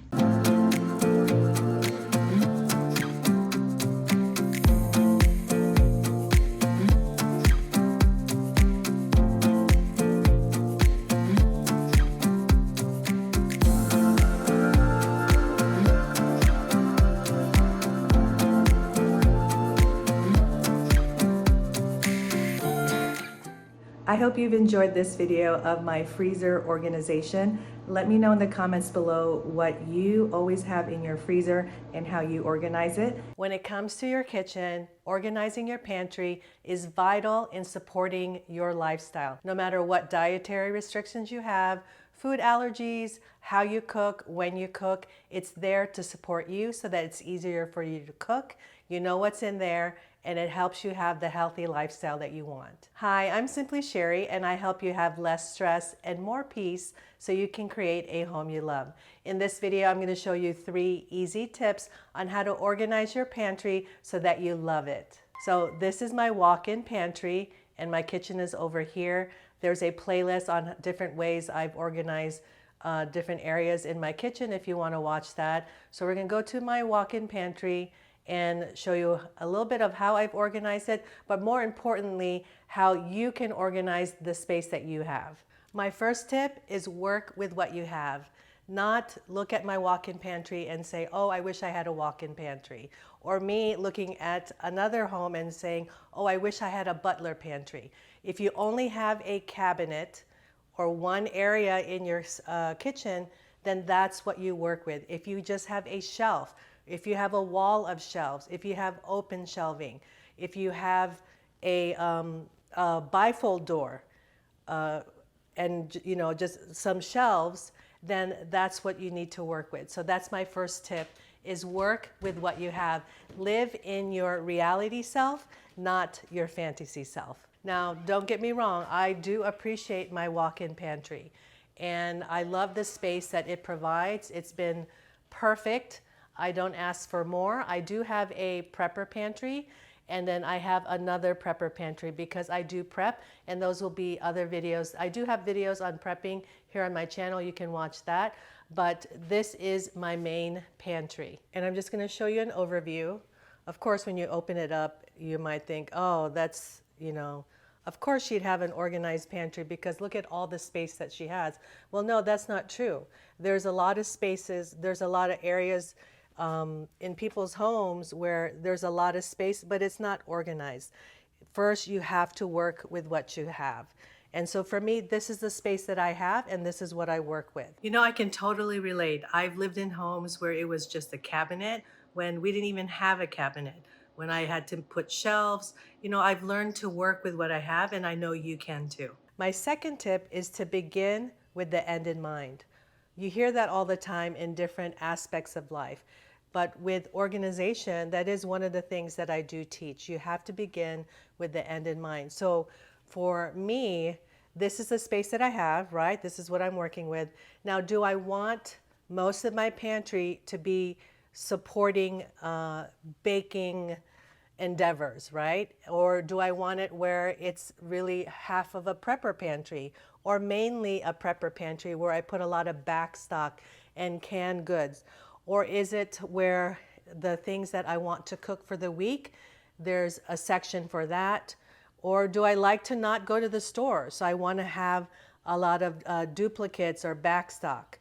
Do we eat a lot of breakfast? And do we like cereal and oatmeal and things that will support that type of eating? So for you, ask yourself, do you guys like to eat breakfast? Do you like making breakfast, even if it's on the weekends and having those big hearty breakfasts? Or if you don't, then you're not going to create a space in your pantry or organize it necessarily for breakfast. Do you have to have an area where your kids can go to for like after school snacks? They know they can go to that bin and grab anything from there for their after school snack. That supports you in what you need. That is beginning with the end in mind. So I cook a lot of Asian food, and what I'd like to do is to have a lot of stock of, let's say, noodles, sauces. Here's some Filipino stuff, more sauces, and then we go to Costco, so I have oil and vinegar, and then we have rice. Right now I have the noodles overflowing, and I do need to get a new bag of rice. So when I buy rice, it's like a 25-pound bag, and I do have some in my prepper pantry. So our Asian store is about a half-hour drive. So to go to the Asian store, it's a half hour. That's an hour. It takes me about an hour to shop. And so that's 2 hours of the day. That's without traffic. So for me, I like to back stock. I like to get 2 at a time for, 1 is none, 2 is 1. So I like to organize my pantry for that. So if you have a store that you like to go to, you might want to have organize your pantry so that it can hold a couple more pieces, or it can have that back stock, right? Or maybe there's a certain item that always seems to be out of stock. So when it's in stock, you may want to have a few more of that. So those are ways that you can think about your pantry, is with having the end in mind. Are there things that you like to always have at the ready where you can't necessarily just run down the street to your local grocery store and grab it? Are there certain canned goods that you look through, you follow throughout the year to make sure you get them when they're at a good price? Do you can? Do you like to put things in mason jars? Do you like to decant and put them into containers like these OXO ones? Okay. Do you like to bake? Like my daughter here, we have always set up an area for her to bake. And my husband, he loves peanuts. So when we go to the Asian store, he likes to buy a lot of the raw peanuts. And along with the baking, we have this baking cart that I have a separate video for that. You can watch that. But if you have this space like this, you know, maybe you don't want to block it off, this area off with the baking cart. For us, it's important to have a baking cart. So we just pull it out. It takes less than 10 seconds, probably only 5 seconds, and I can grab whatever is in there. But when I organize this, they're the things that I don't need access to all the time. And so let's say like chocolate for molding, candy molds when she bakes, things like that. I think I have the juicer back there, and then maybe marshmallows for the few times that we make Rice Krispie treats. But you can have something like this, not necessarily for baking, but this could be like your treats cart, right? So if you reward your kids, or you treat yourself or your spouse, whatever, this can be your treats cart. So this is the only time you go here, only for those times when you want to have a treat. Or maybe it's your movie night cart, and you set this up with popcorn and all those things, and you just pull it out when it's time for a movie night. I've also used the vertical space, if you can see that, and this is like a motion sensor light that just adds light at night. And also here you could see I've used vertical space here on this wall. I used to have a shoe holder, so you don't have to get something like that. You could just get those shoe holders that are very affordable from Amazon or other big box stores. And I've definitely used the back of the door for this vertical space. Other things you can think about if you're like have extracurricular activities, weekend track meets or gymnastics, things like that. Maybe there's a section that you organize specifically because that happens every weekend. Or maybe you have a separate dietary or allergy needs that it can be organized that way. And then my third tip is it's okay to change it up. So I've changed this pantry around so many times. We've been here for a long time. In the past couple years, this has kind of been the main setup. I think if you can look back at my channel, I've had a pantry organization, I think 2 years ago. And this is the new thing that I added. And, you know, the shoe holder wasn't enough to hold the stuff that I wanted to have, especially like this. These are photo holder packets. Sorry, there. Let's see, let's get that one. And then let's get the taco and the turmeric. And so these are just photo holders. I forgot, maybe the 4x6. And they hold those spice packets. You know those like taco packets you get all the time, chili, things like that. And they fit perfectly into those bins. Okay, that's Filipino. And then, you know, these packets that once you open them, you can fold them in, fold them in half and put them in there. So you can see I had a whole bunch of these that were in little bins that actually fit perfectly too, but I didn't want to take up the floor space. They were over here.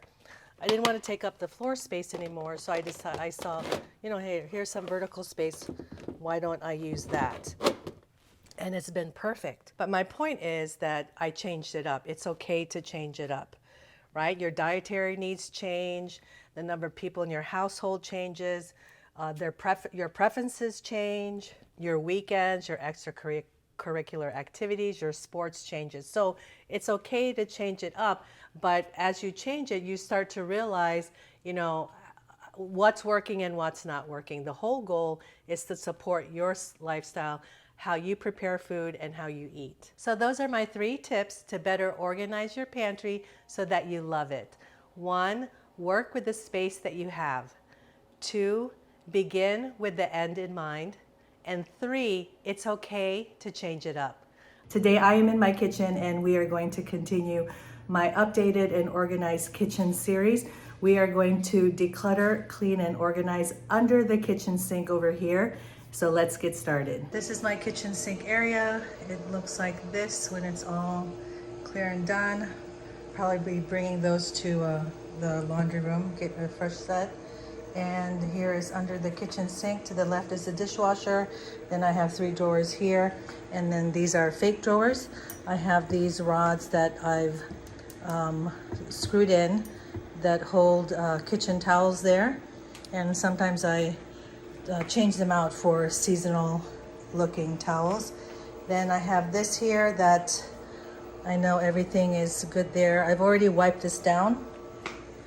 And then I have the same pot holders on these command hooks that I've had for a long time. And let's see what's under here. So the first thing I'm going to do is declutter. So I'm going to bring everything out, okay, and then go through them. And then I'm going to clean up this space. I've actually already cleaned up the cabinets. These are old cabinets. I'm not gonna redo my kitchen probably for a couple more years or a few more years. My daughter just started college. My son had finished college, so we're focused on that. And then hopefully we can do our kitchen renovation. Cross my fingers, okay? So let's just take everything out here. Okay. I actually got these containers from the container store. And I'll link whatever I can down below, okay? And I haven't labeled them, so I'll probably finally label them. You have to buy the container and this separately.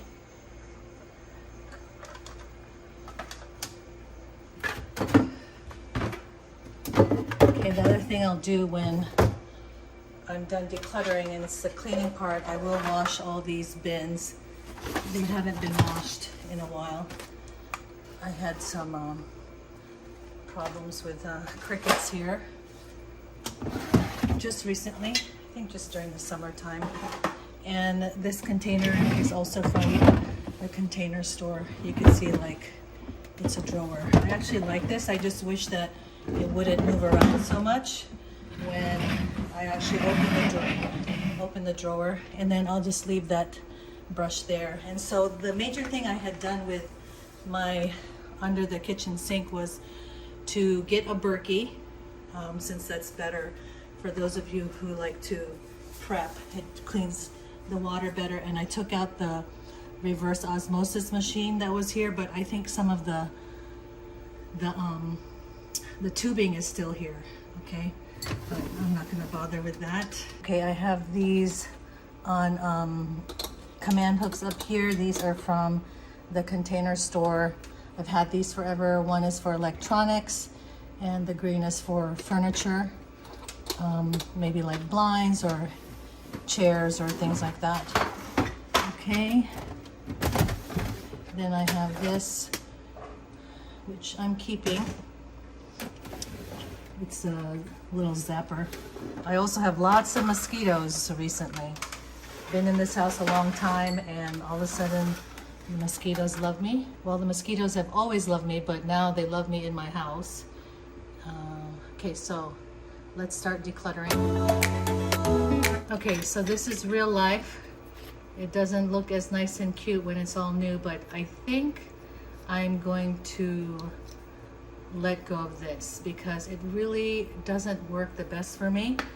And I'm going to let go of this too. I feel like we never use this, and it's like a pain to keep clean, and we have to always buy new sponges, which the sponges I use now are completely fine. And then this one, it's a baby bottle cleaner, but I have it for like straws and stuff, so I'll keep this. This has to go back to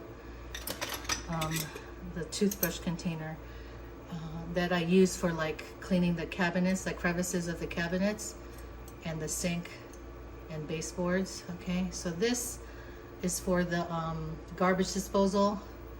I only need one, but somehow I just feel nervous and I keep two. And then I gotta clean out this mason jar. And this, I gotta get a new one or a new blade. So this helps me clean the ceramic top for my stove, or for my stove, but I need a new one, obviously. Okay, keeping this, Barkeeper's Friend. That's the cooktop cleaner, keeping that. Cooktop, keeping all these. Okay.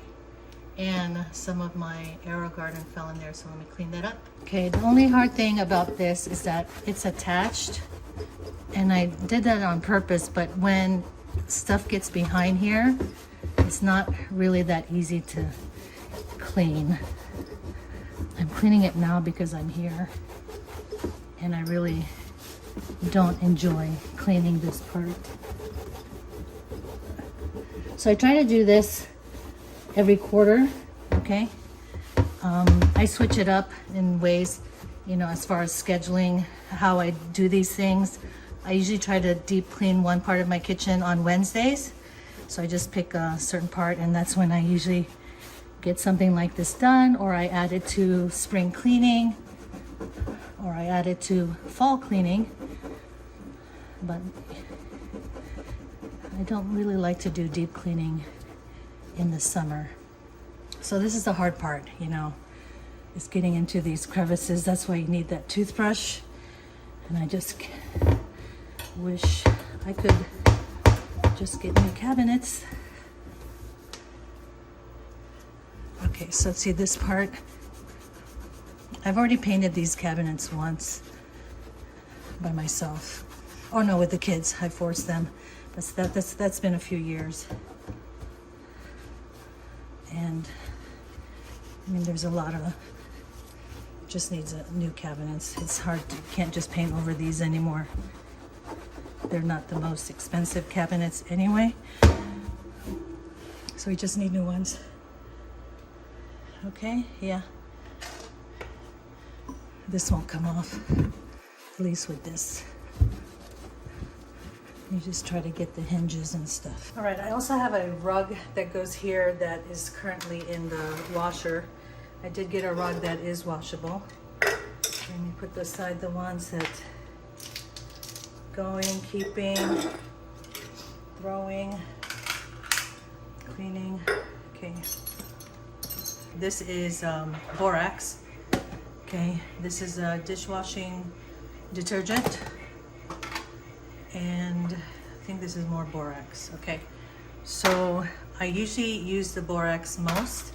I barely use my dishwasher, so I'll just keep that there. And you could get a little, it's like a shot glass from Solo. You could get that at any grocery store. So it looks like that. It fits perfectly in this size container, so all those are keep. I will be washing those containers. Okay, this one is you need this in your kitchen, make it accessible. I like to keep the ring that comes with it, okay, because so no one makes a mistake when we, you know, accidentally might turn it on.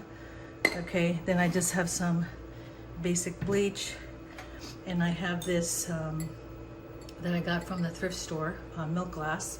I used to have a milk glass collection. And you could see, we've gone through a few of these, but I just haven't been using it recently. My husband likes to use stuff like this, but I've just kept it away for now. And then I definitely have to wash that. And then you could see that it does get dirty, so you do have to clean after you declutter. I just cleaned the cabinet for now because I was there. And like I said, that's like the part I don't like to do. So I'm going to see if this doesn't fit in this drawer. I'm going to put it with the other, if it doesn't fit in this drawer, I'm going to put it in the bug stuff that's in the garage, but I don't want to, hopefully it fits because they're like glue traps and I think they'll melt in the garage, so we'll see. Okay, I might have to take them out of the box. All right, so in here I have oven, easy off for the oven. Gel stick. I think I've used that for the sink. Goo Gone, yes. Always need Goo Gone when you buy stuff and like the sticker stays on forever. I love it for that. This is a homemade like pledge or wood cleaner. Oh no, can I rewind? No, that's not homemade. This is, I just put it into this container. Okay. This is my, just soap, dishwashing soap and water. That's what I use to clean the countertops. And these are bleach tablets, if you can see that in the mason jar. And I just changed out the lid. And then this is silver cleaner. Though I've let go of my silver, I'll just keep this for now. I don't know if it's dried out. Okay, I might just keep this for now because I think I have 1 or 2 pieces that I still keep. All right, so in this container, got the glass cleaner. I like this other brand, not this one in particular, but it works for now. And since I already have it, I'm just trying to use it up, and I don't use it a lot in the kitchen, so it's taking a while. And then this is 50/50 vinegar. This is for don't use on granite and stone. This is when I made my own cleaners. This one, funny. I think this is cleaner also for the countertops, but I use a green colored dishwashing liquid. That's why it's greenish. And then this actually doesn't belong here. It belongs in the bathroom. I have a stash of this. Because when we needed Epsom salt like the most, we didn't have any, and so I always keep a bunch. Okay, this container, I think I keep this when I'm mixing stuff with the essential oils, but I don't know why. Not sure why I should keep this. This one, funnels, let's keep it for now. Okay, I need new gloves. I don't use gloves too often, so I think I need a new pair. So let go of these. And you could see that I'm letting go of that one thing, but I have this. So I'll have to let this go. And this was like one of those soap and lotion holders that you get from like TJ Maxx or something. So I just kept the container, and I like to keep this. This actually should go in that mason jar I showed earlier. And this I think I just keep in case I want to use it again. And the nice thing about these containers, especially if you're looking for stuff for your under the kitchen sink, is that they're stackable. I like that they stack, and they also stack on that drawer thing. So here are some gloves. These I'll keep. So I think what I'll do is these are the ones that my daughter uses. She loves to use gloves. So I'm gonna get one probably also white, and then maybe clip them with a binder clip just to keep them separated. These, my husband likes these. I kind of like them, but obviously I'm not using them that much. So I think what I'd like to do is to find, maybe just put them in a Ziploc bag. So just to keep it cleaner. And then these are those white magic things. I'm gonna throw this one away. This one, I'm not sure. I think something sold me on using this to wash dishes. You just get this all soapy and just use your hands. I never use it, so I'm gonna let that go. And then these are this is a toothbrush I use for, obviously it says cabinets. I have the other toothbrush. Then I have these, and they just don't look good, right? I just might get a whole new set, because to clean your walls with this, it doesn't even look clean. Looks like I'll just put dirt on dirty walls, or whatever I'm using them for, okay? Okay, so you could just get toothbrushes at the Dollar Tree and containers like this. So you can see they're labeled sink, cabinets, and this one, baseboards. So I need to get a third toothbrush for the baseboards there, but as for the sink, why I separate them, I guess I just like to. I don't think you have to. Okay, so now I'm going to just wash all of these containers. I'll just do one of them so you can see my process here. So I usually just clean the outside, scrub the outside, underneath, then like the insides of here, all four walls, I guess. And I clean the bottom. Okay, then I put on self-explanatory, but I guess I have to talk during the video. I hope you can hear me. I'll probably talk louder. Okay, so when I do something like this, I like to try to keep the kitchen sink completely clear. Cleaning is not necessarily my forte. I do it because you have to, right? You don't want a dirty house. And so just keeping the area clear when I'm doing a deep cleaning like this just makes the process easier. So I'm gonna put this for now. Sometimes I put stuff like that, it'll drip into the sink. It doesn't really get so wet on the counter, or I put it in my dishwasher as a drying rack. Let me get one here that's kind of a little bit dirtier. See how that cleans up. Okay, so do the outside.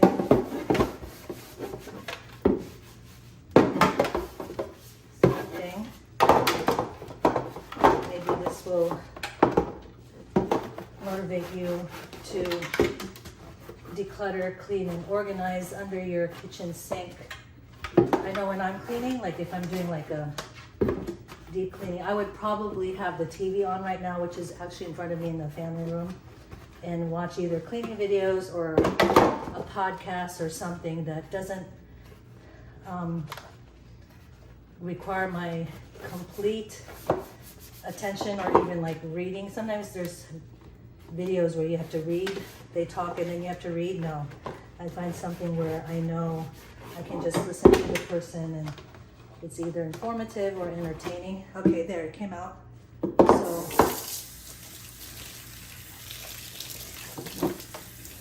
just clean the outside. This one does become a spray. Yeah, let me know in the comments below, how often do you clean underneath your kitchen sink? All right, there. So I will finish up the rest and come back. Okay, so I've already washed all of the containers here, washed and wiped those down, washed a few of those, wiped down the bottles over here, and washed and wiped those. So now I'm going to wipe the containers. All right, everything is wiped down, and then I'm going to get this rag with soap and water, and we're going to wipe down the bottom of underneath the sink.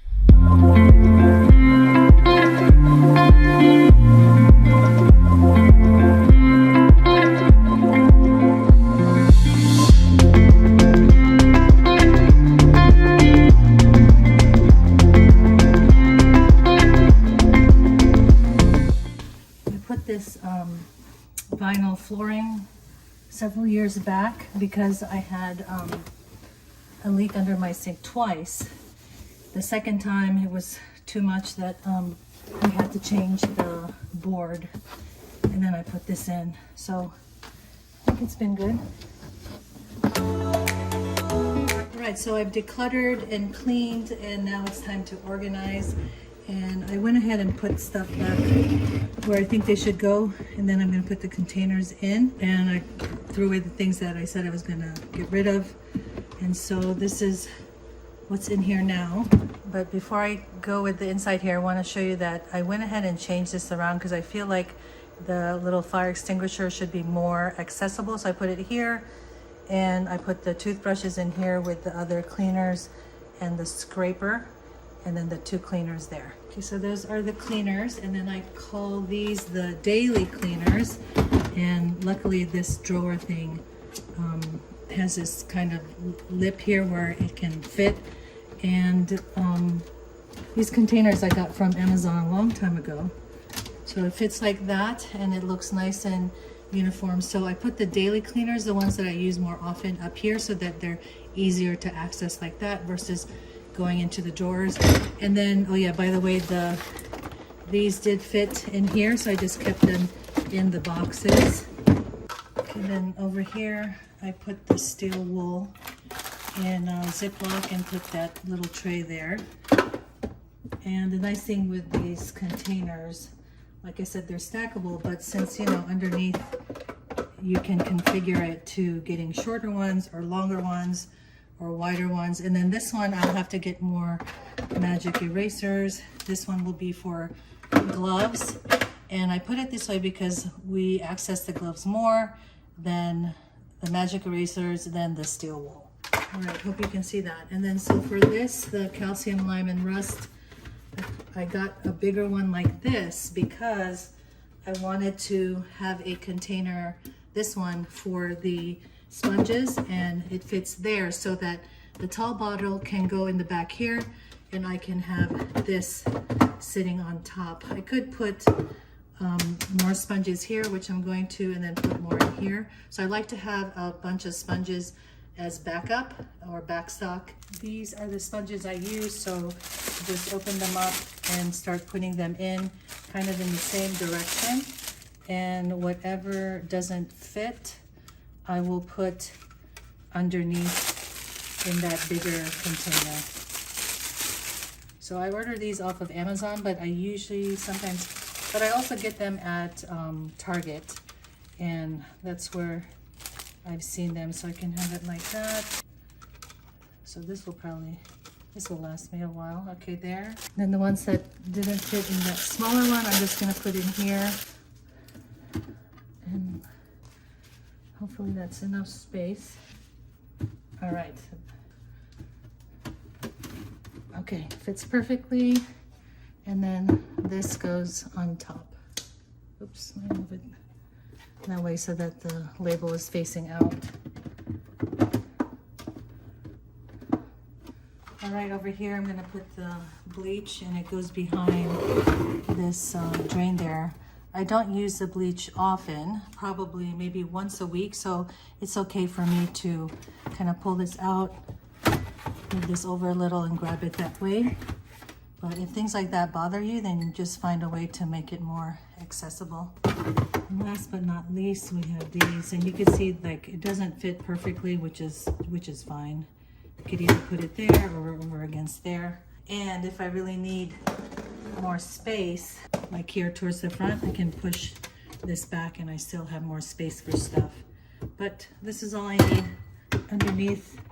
Okay, so that's the borax, the detergent, and then these are OXO containers, or OXO, and I just like to keep them all facing the same direction. And that's borax there. Then my little zapper. Oh, maybe I'll put it like this. Okay, now what I've done is I've taken my label maker and made labels for each of the containers. This one says sponges, and I'll probably cover the word that says index. All right, what I've done instead is take out that piece of paper that says index on it, and I put it directly onto the plastic covering because this has a plastic on it. Okay, here are the categories: daily, cleaners, gloves, magic erasers, steel wool, heavy duty, bleach, detergent, and sponges.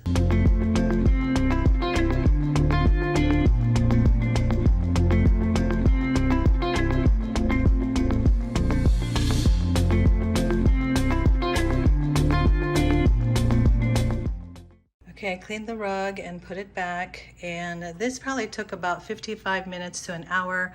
It was about 10 minutes to clean and use a toothbrush to clean the outside of the cabinets and the handles and stuff, and the inside of the door cabinets. Then about another 25 to 30 minutes to actually clean the containers and then wipe them dry. That's the part that took the longest.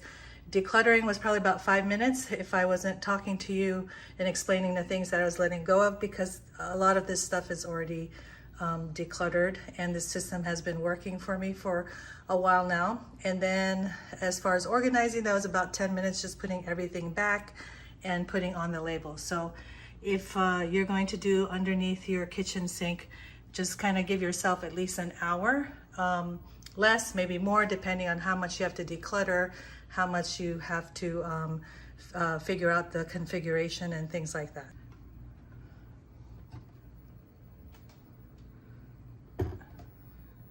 I hope you enjoyed this video of how I've decluttered, cleaned, and organized under the kitchen sink. Just keep in mind that once you have a system in place, that if you are able to maintain it, then it is a good system for you. Today we are going to declutter, clean, and organize these drawers. They are my eating, cooking, and coffee drawers. We're not gonna do the junk drawer that's behind me or these drawers here by the kitchen sink, because these two are actually different zones in my mind. So when you're organizing your kitchen, or any space for that matter, you have to look at the different zones in that room, especially if they function for different things. So in my kitchen, these drawers are one zone. That's another zone. The pantry, which is over here, the fridge, that's another zone, the cooking zone. So when, like when you were in kindergarten, right, you had different zones, like the art zone, the math, and the story time zone, or area or space, whatever your teacher called it. I was a room mom, so I loved volunteering for kindergarten. And it was very clear when it was time for art, we all went over to this area. When it was time for math or to do games or whatever, they were all separated. And when it was time for stories, she had this carpet and they brought their pillows and they picked a spot on that carpet. Sometimes a carpet could have a circle and they picked a circle, whatever color that was, and it was time for stories. So when you're in your kitchen, you know, like the utensils, that's the zone. It's specific for that function, and I know to go there to get those specific zones. I don't mix cooking utensils with eating utensils or coffee stuff, because that's the space that my drawers provide. But maybe for you, maybe you only have one drawer. But within that drawer, you can have one space for eating, cooking, and coffee. So that's how I think it works for me. Maybe think that way when you're decluttering, cleaning, and organizing your kitchen. So let's get started, and let me show you these drawers. These two drawers to the left of my stove are next to my kitchen table, and I have it like that because this is where I keep our everyday eating utensils, so it's closest to the table. And my organization for these drawers haven't changed much since I've last uploaded a video, and that's because it works.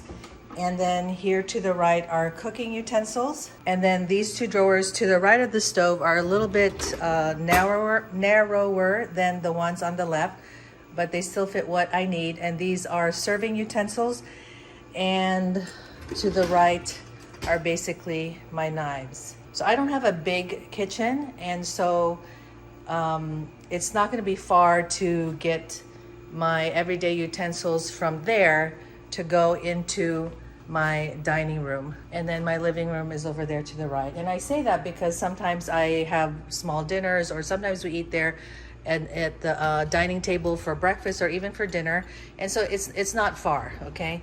And then here are two other drawers that are by my KitchenAid and my toaster oven, and they are even narrower than the ones you just saw. So these are for my coffee stuff, and then these are other stuff like scoopers, the rolling pin stuff I use for meat tenderizer, stuff for seafood.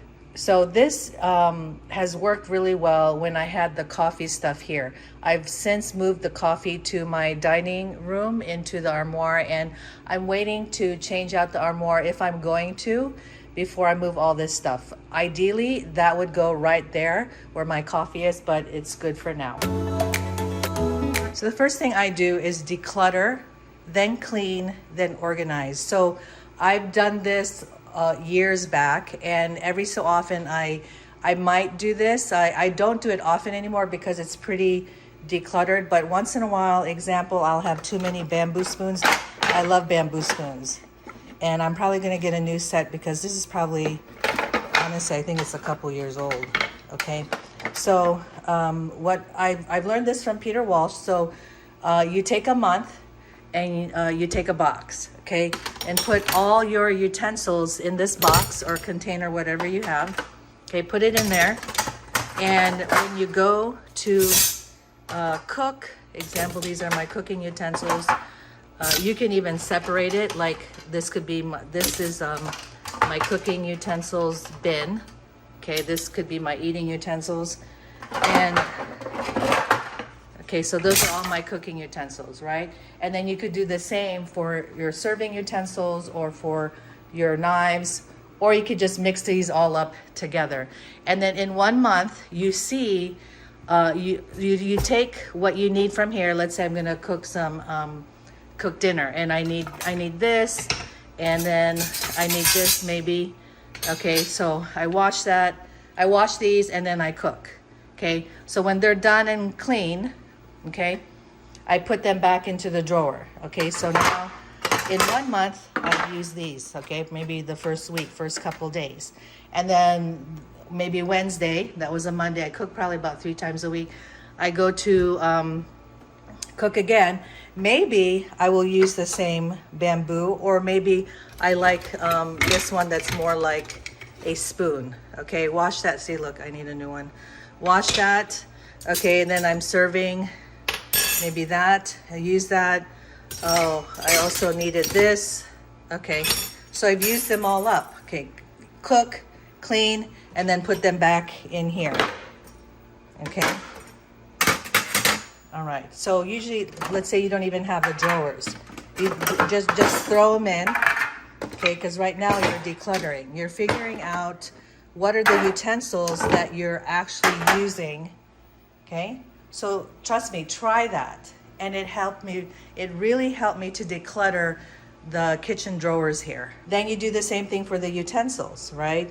Like here I have some butter knives, I have chopsticks, I have steak knives, soup spoons, long chopsticks for cooking, resting, I don't know what you call that, rests for chopsticks, and then some more butter knives.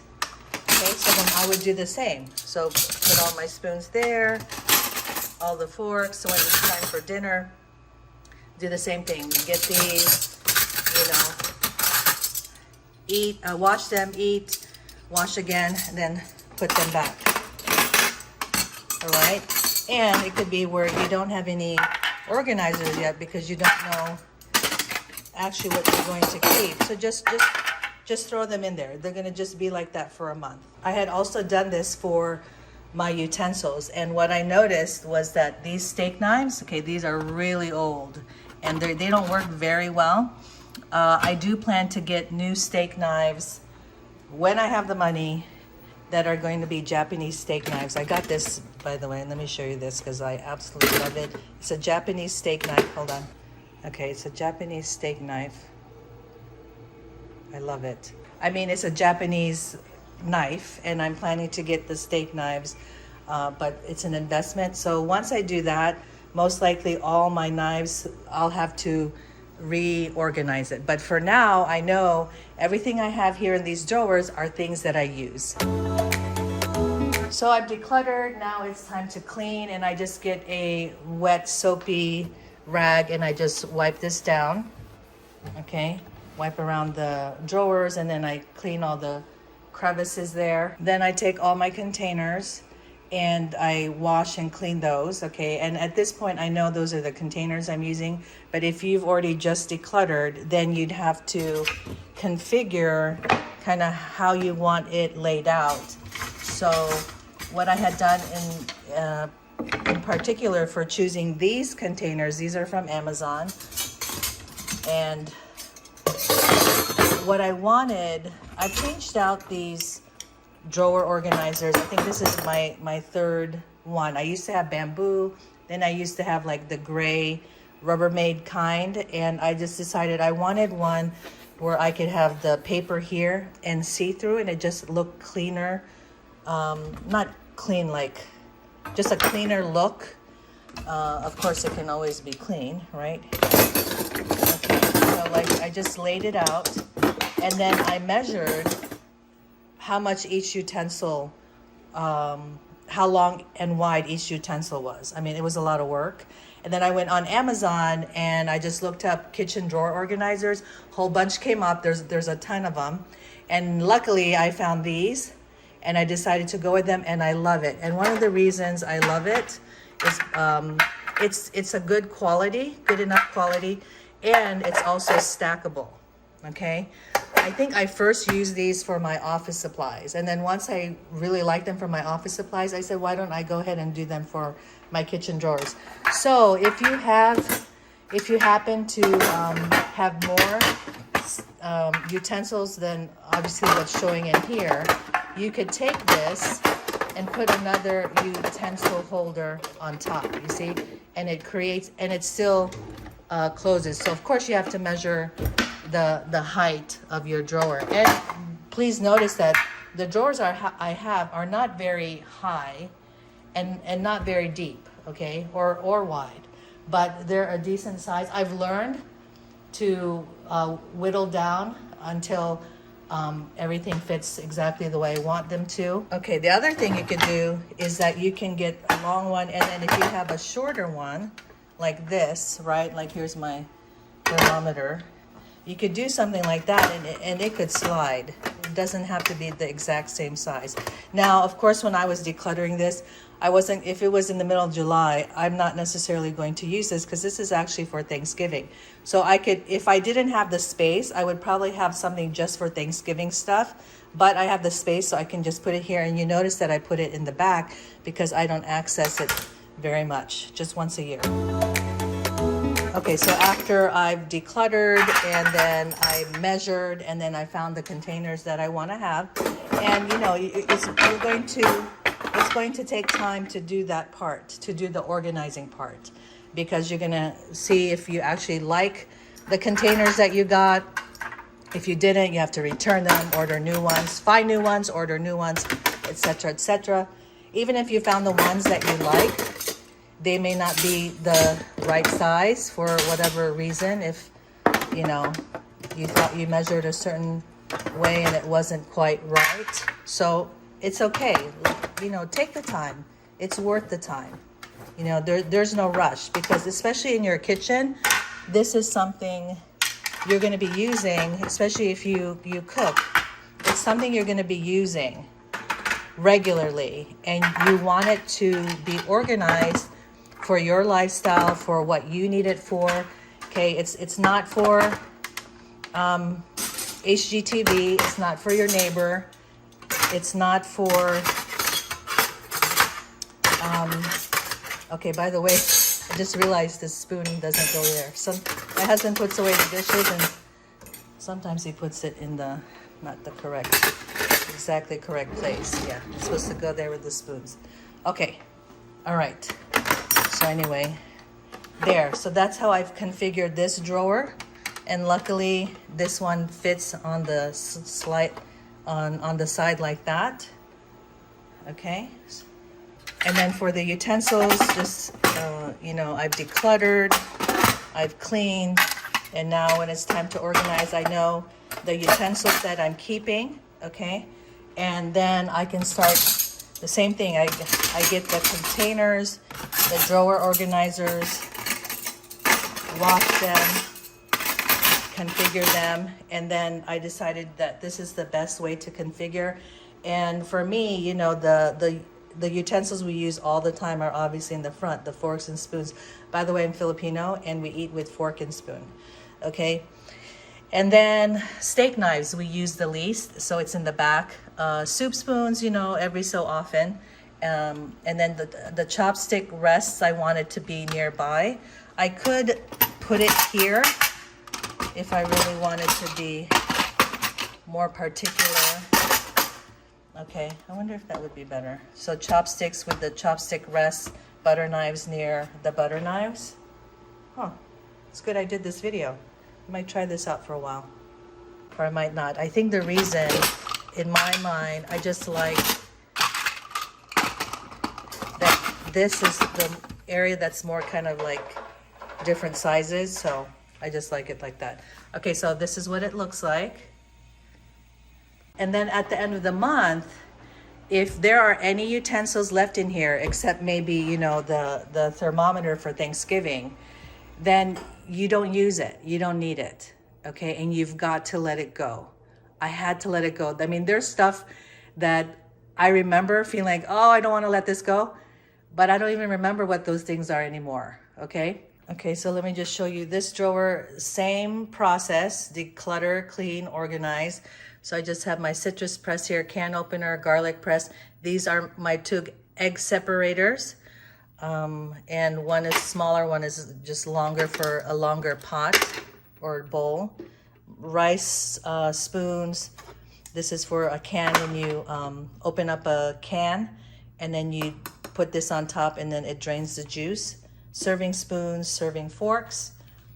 And then over here, so here you can see I did a double decker on this one. Okay, and I can slide it. This is for the apple slicer. Got my lighter here, barbecue skewers. And this is the fork and knife we use for cutting, usually during the holidays, ham, turkey, roast beef, things like that. And so I don't need those often. I keep them here. And like I said, once I get my steak knives, this drawer will probably be reorganized. But for now, I have this knife, this chef knife that doesn't work that well, my Santoku that I can't get rid of for now, and then my bread knife. And then I do plan to add more knives, like my Japanese knives, probably another chef knife and one more. And I already found a knife holder that might go into this drawer. And then this is like a cleaver. Okay, and luckily it has the holder, and so I can just put it up, because putting it down the other way, it doesn't really hold right. So it's better on its back because it's flatter. Okay, and then here I have pizza cutter and peeler there. And then these are just like random. This holds the barbecue skewers, these, and then some random matchsticks. So the nice thing with this double decker is, one, it fits this, or if it was not a double, if it didn't stack, I couldn't put this in here.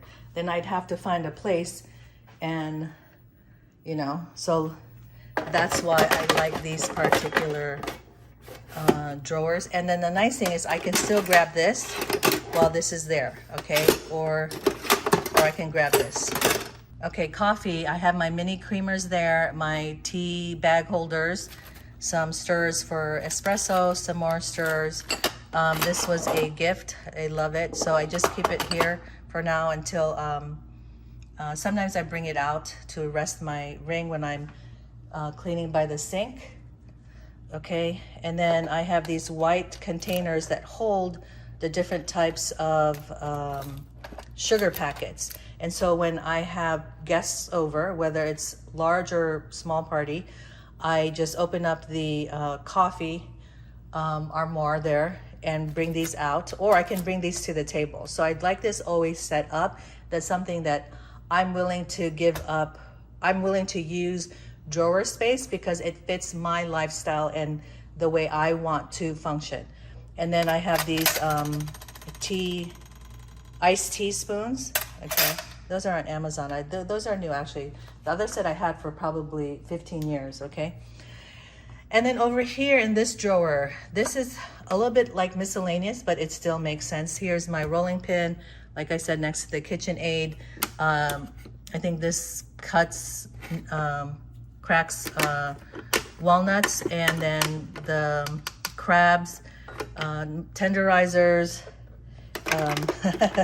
This one I can't give up. It's for strawberries, okay? And this is like a melon baller. And then a little like this for when I decant, let's say, olive oil or balsamic vinegar. And then we have an ice cream scoop, and then we have a scoop that we usually use for when we make cookies. And then last but not least, in this little container, which I think is perfect, it holds these labels that you put on glasses. So you know, it suctions to, oh here, let me show you.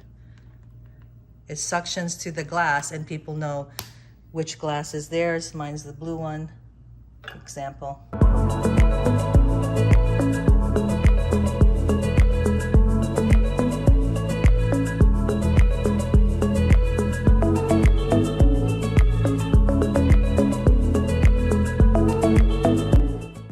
I hope you enjoyed this video of decluttering, cleaning, and organizing my utensils drawers, and seeing that it is a system that works for me, so it's easier to maintain. Remember to think of zones when you're organizing your kitchen and that specific function that you're going to have for that drawer or that cabinet or that area in your kitchen. We are going to declutter, clean, and organize that cabinet, which holds my food containers. So let's get started. Okay, this cabinet is here to the left of my refrigerator and below my KitchenAid and toaster oven. Here's an overview of what it looks like now. And I got these containers from the Container Store. These are from Walmart. And then I have a command hook here for a lunch bag, and there's another lunch bag inside. My kids are no longer in our house, but once in a while we have used this, so I still keep it here. Okay, the first thing we'll do is declutter. And by the way, when I chose these containers, I wanted ones that were white and I wanted ones with covers, and I just wanted it to look tidy that way. For those of you who don't want a cover because it's too much trouble to access it, then don't get ones with covers. I know, like, for my daughter when she was not yet in college and I had changed these containers to these, she was okay with it. Now for my husband, he doesn't do well with lids, which is fine, because most of the time he'll just, if he puts away the dishes, he'll just put all the containers here. He'll try to put them where they should be. It's okay. I just go ahead and do it. It takes me an extra 10-15 seconds. So I organized it more for myself because I'm the one who's accessing more of the food stuff in the kitchen. I'm the one mainly in the kitchen. That one, those few times a week that my husband has to put stuff away, it's okay with me to take care of that. All right, and then let's take these out. So what I'm going to do is most likely just declutter per container because these are pretty much decluttered, although I should probably get rid of more stuff, but I don't know if I'm ready to. And then I'm going to clean the containers themselves by just washing them. And then the organization part, I probably just, is when you configure the space and put the stuff you're keeping into the containers, and most likely I'll keep it the same because this is working for me. Okay, so you just clear everything out like that, and then let's get to the decluttering. So here I have kind of like what I consider prep stuff or unique things that I use every so often. So this is a burger maker, and then this is something for my pitcher that I can make tea with, so I like that. So I made tea and then you just set it out in the sun. That's really nice. And then I need takeout containers, so I got rid of most of my plastic containers and I switched them out with glass. But because I do have guests over, or we have parties, and we're Filipino and we love to take out food, so I just have to have ones dedicated specifically for takeout. And then I have had these containers forever. They're flat. I got them from the Container Store. They do well actually in the freezer. I got rid of 2, I think, already, because I can't even think of where they are, but I think because they might have been warped or had gotten broken for whatever reason. Okay, so I just keep the ones here that they call it flat. And then I used to have a bacon container, but that bacon container never kept the bacon fresh. So you have to look at containers, like if the purpose for that container really isn't working and it's a bad container, let it go. I kept it for a long time because I thought it just makes the bacon look better. But when I got a new old fridge, which I've shown that fridge organization, and now I have a drawer specifically for bacon, I didn't need that anymore, so I got rid of it. Okay, so let's get this one here. Sorry for the camera stuff. Okay. All right, so these are my lunch stuff. Okay. All right, and this is probably nostalgia These are like my kids' lunch containers.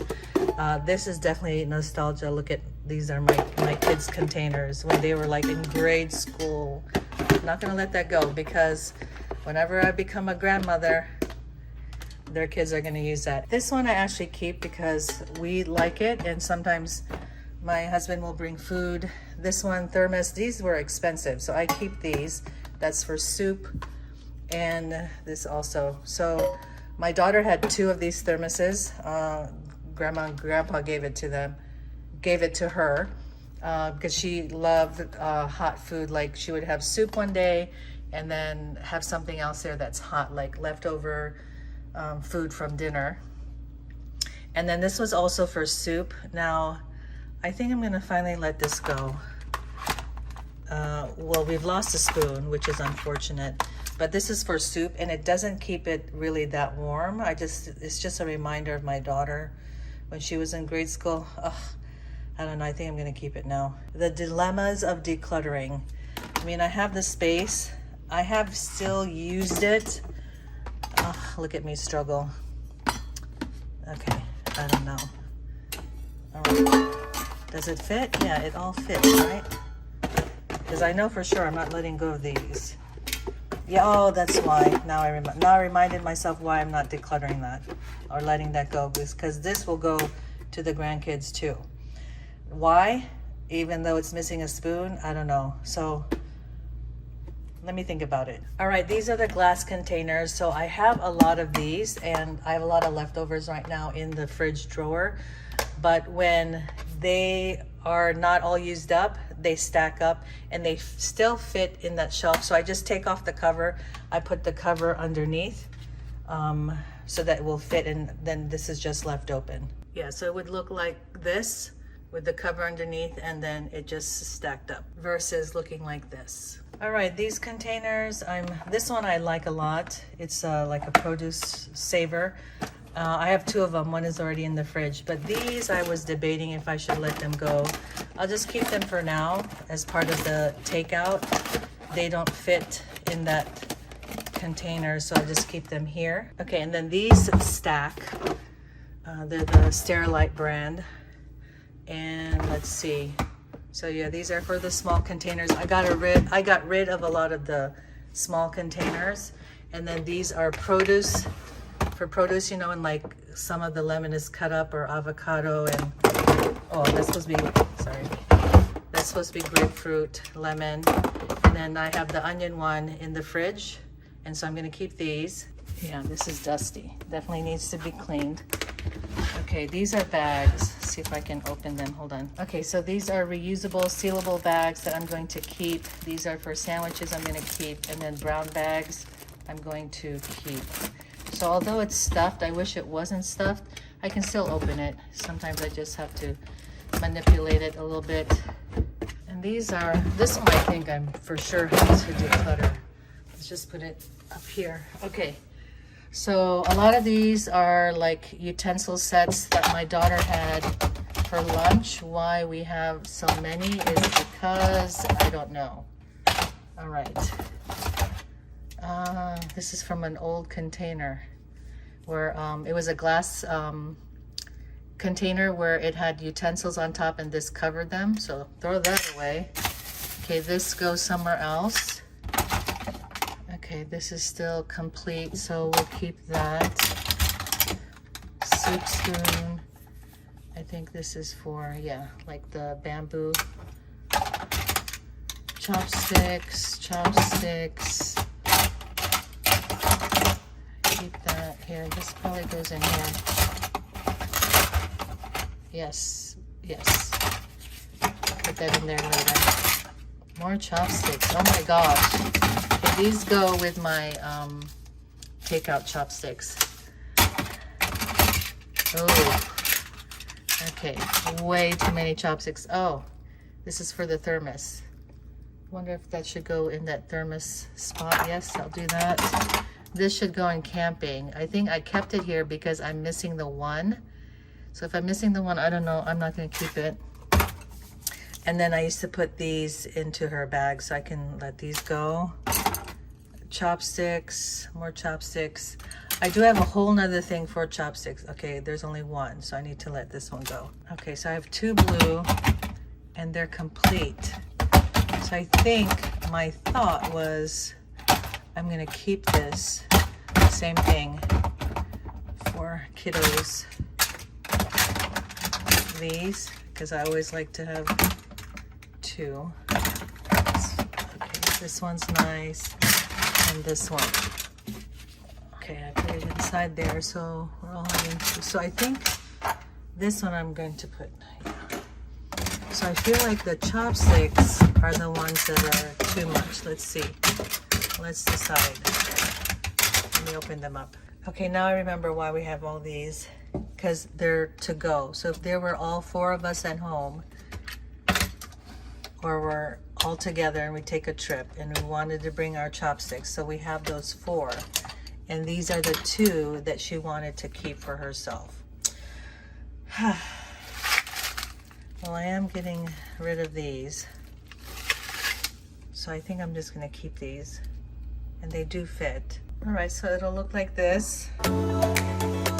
I've washed the 4 drawers and put them here to dry a little bit, then I'll be wiping them down. And now I'm moving on to the containers here. I've washed this one. I used the dishwasher as a drying rack. So I just washed the 4 sides on the outside, then the bottom. Then these have ledges, so clean the ledges, make sure to get underneath. Then I clean the 4 walls inside. Okay, then the bottom. Then I'll take the lid and obviously wash the top and the bottom. Yeah, sometimes I keep the labels because I might be doing a video later and then I have to remind myself where I got the container, and then I'll have the specific SKU. Is that how you say it?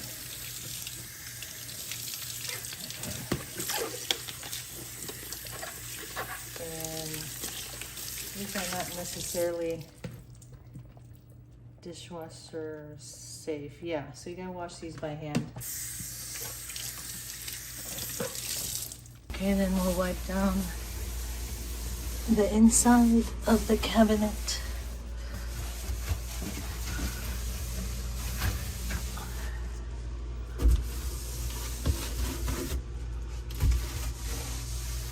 It doesn't take long. For those 2 spoons, they belong to the thermos. They have a special spot for them. After I've decluttered and cleaned, and since I know now the containers that I want to use, I go ahead and configure it within this space, okay? Because like I said, I knew that I wanted white, I wanted something covered, and I went to the store and found the one that I want. Okay, and then here I put the medium size below the smaller size, and this one down here is the large size. And for these drawers, I already had them, and so I tried them in this space, and I liked how they worked. And when you put in an organizing system, you want to take note of it for the next month or so if it's working for you. Okay, and then if it is, then you keep it. If it's not, then that's when you make some changes. And so I wanted to keep the drawers over here to the right of this cabinet because that's where I have the lunch bag is over here on this command hook. Okay, so I kind of wanted to keep lunch stuff here because the bag is here. Okay, and then I put lunch stuff there too. And then this side is more of the food containers and stuff for leftovers. And luckily this container fits perfectly in here. At first I wanted to, I tried to put it into this large container, but it was taking up too much space. So then I thought, why don't I just use that container since it's large enough to put other containers in it, so it works out. All right, so now that I've configured the space with the different containers, I'm gonna go ahead and put the stuff in that I'm keeping. These are the Snapware glass containers. You can get them anywhere. I got them at Costco and also Amazon. And any products here, I'll put a link below in the description box. And then also in my Amazon store, what I'm doing is I'm doing a whole idea list with that go with the video that I'm making. So you'll see one that will say food containers. Okay, this is easy. That's one for now. Now, you may not want to get a whole bin to just put in one container, but I'm keeping it because I might put more flat containers in there. Okay, these are for the takeout, and trust me, they're so much more convenient. I mean, of course you can always use Ziploc, but I found that for the type of food that we make, it's good to have containers like this because we do have food that has sauces. Right, for the lunch containers, I decided to go ahead and keep this. Just too sentimental right now. I can't let it go, which is okay, you know. If this place was too cluttered, then I'd have to really make a decision. And if I really want to let go of more, then I can make that decision later. Okay, this one. All right, this is heavy.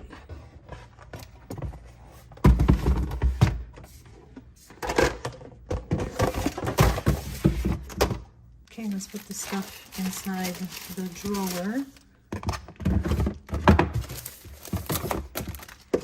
These are the brown bags, sandwich bags, and reusable bags. Okay, these are the small containers. These are the produce savers, I guess. And then the utensils.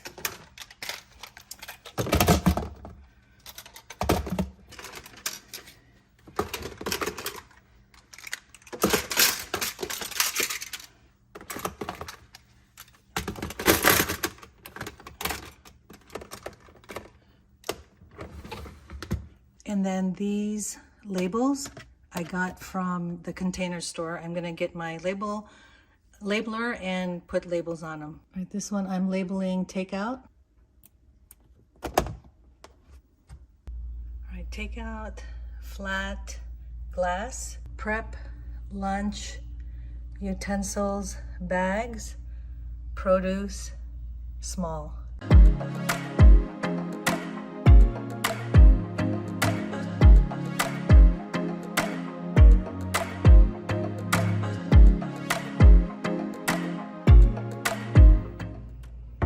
Right, that's how I declutter, clean, and organize my food containers. Today I am in my kitchen. I'm going to show you how I've organized my baking cart. This is the baking cart that we are using. It's from the Container Store, and it took me a while to finally decide to get this. Now, it is not necessarily cheap. It does cost a little bit of money, so check out the website. I'll put a link below.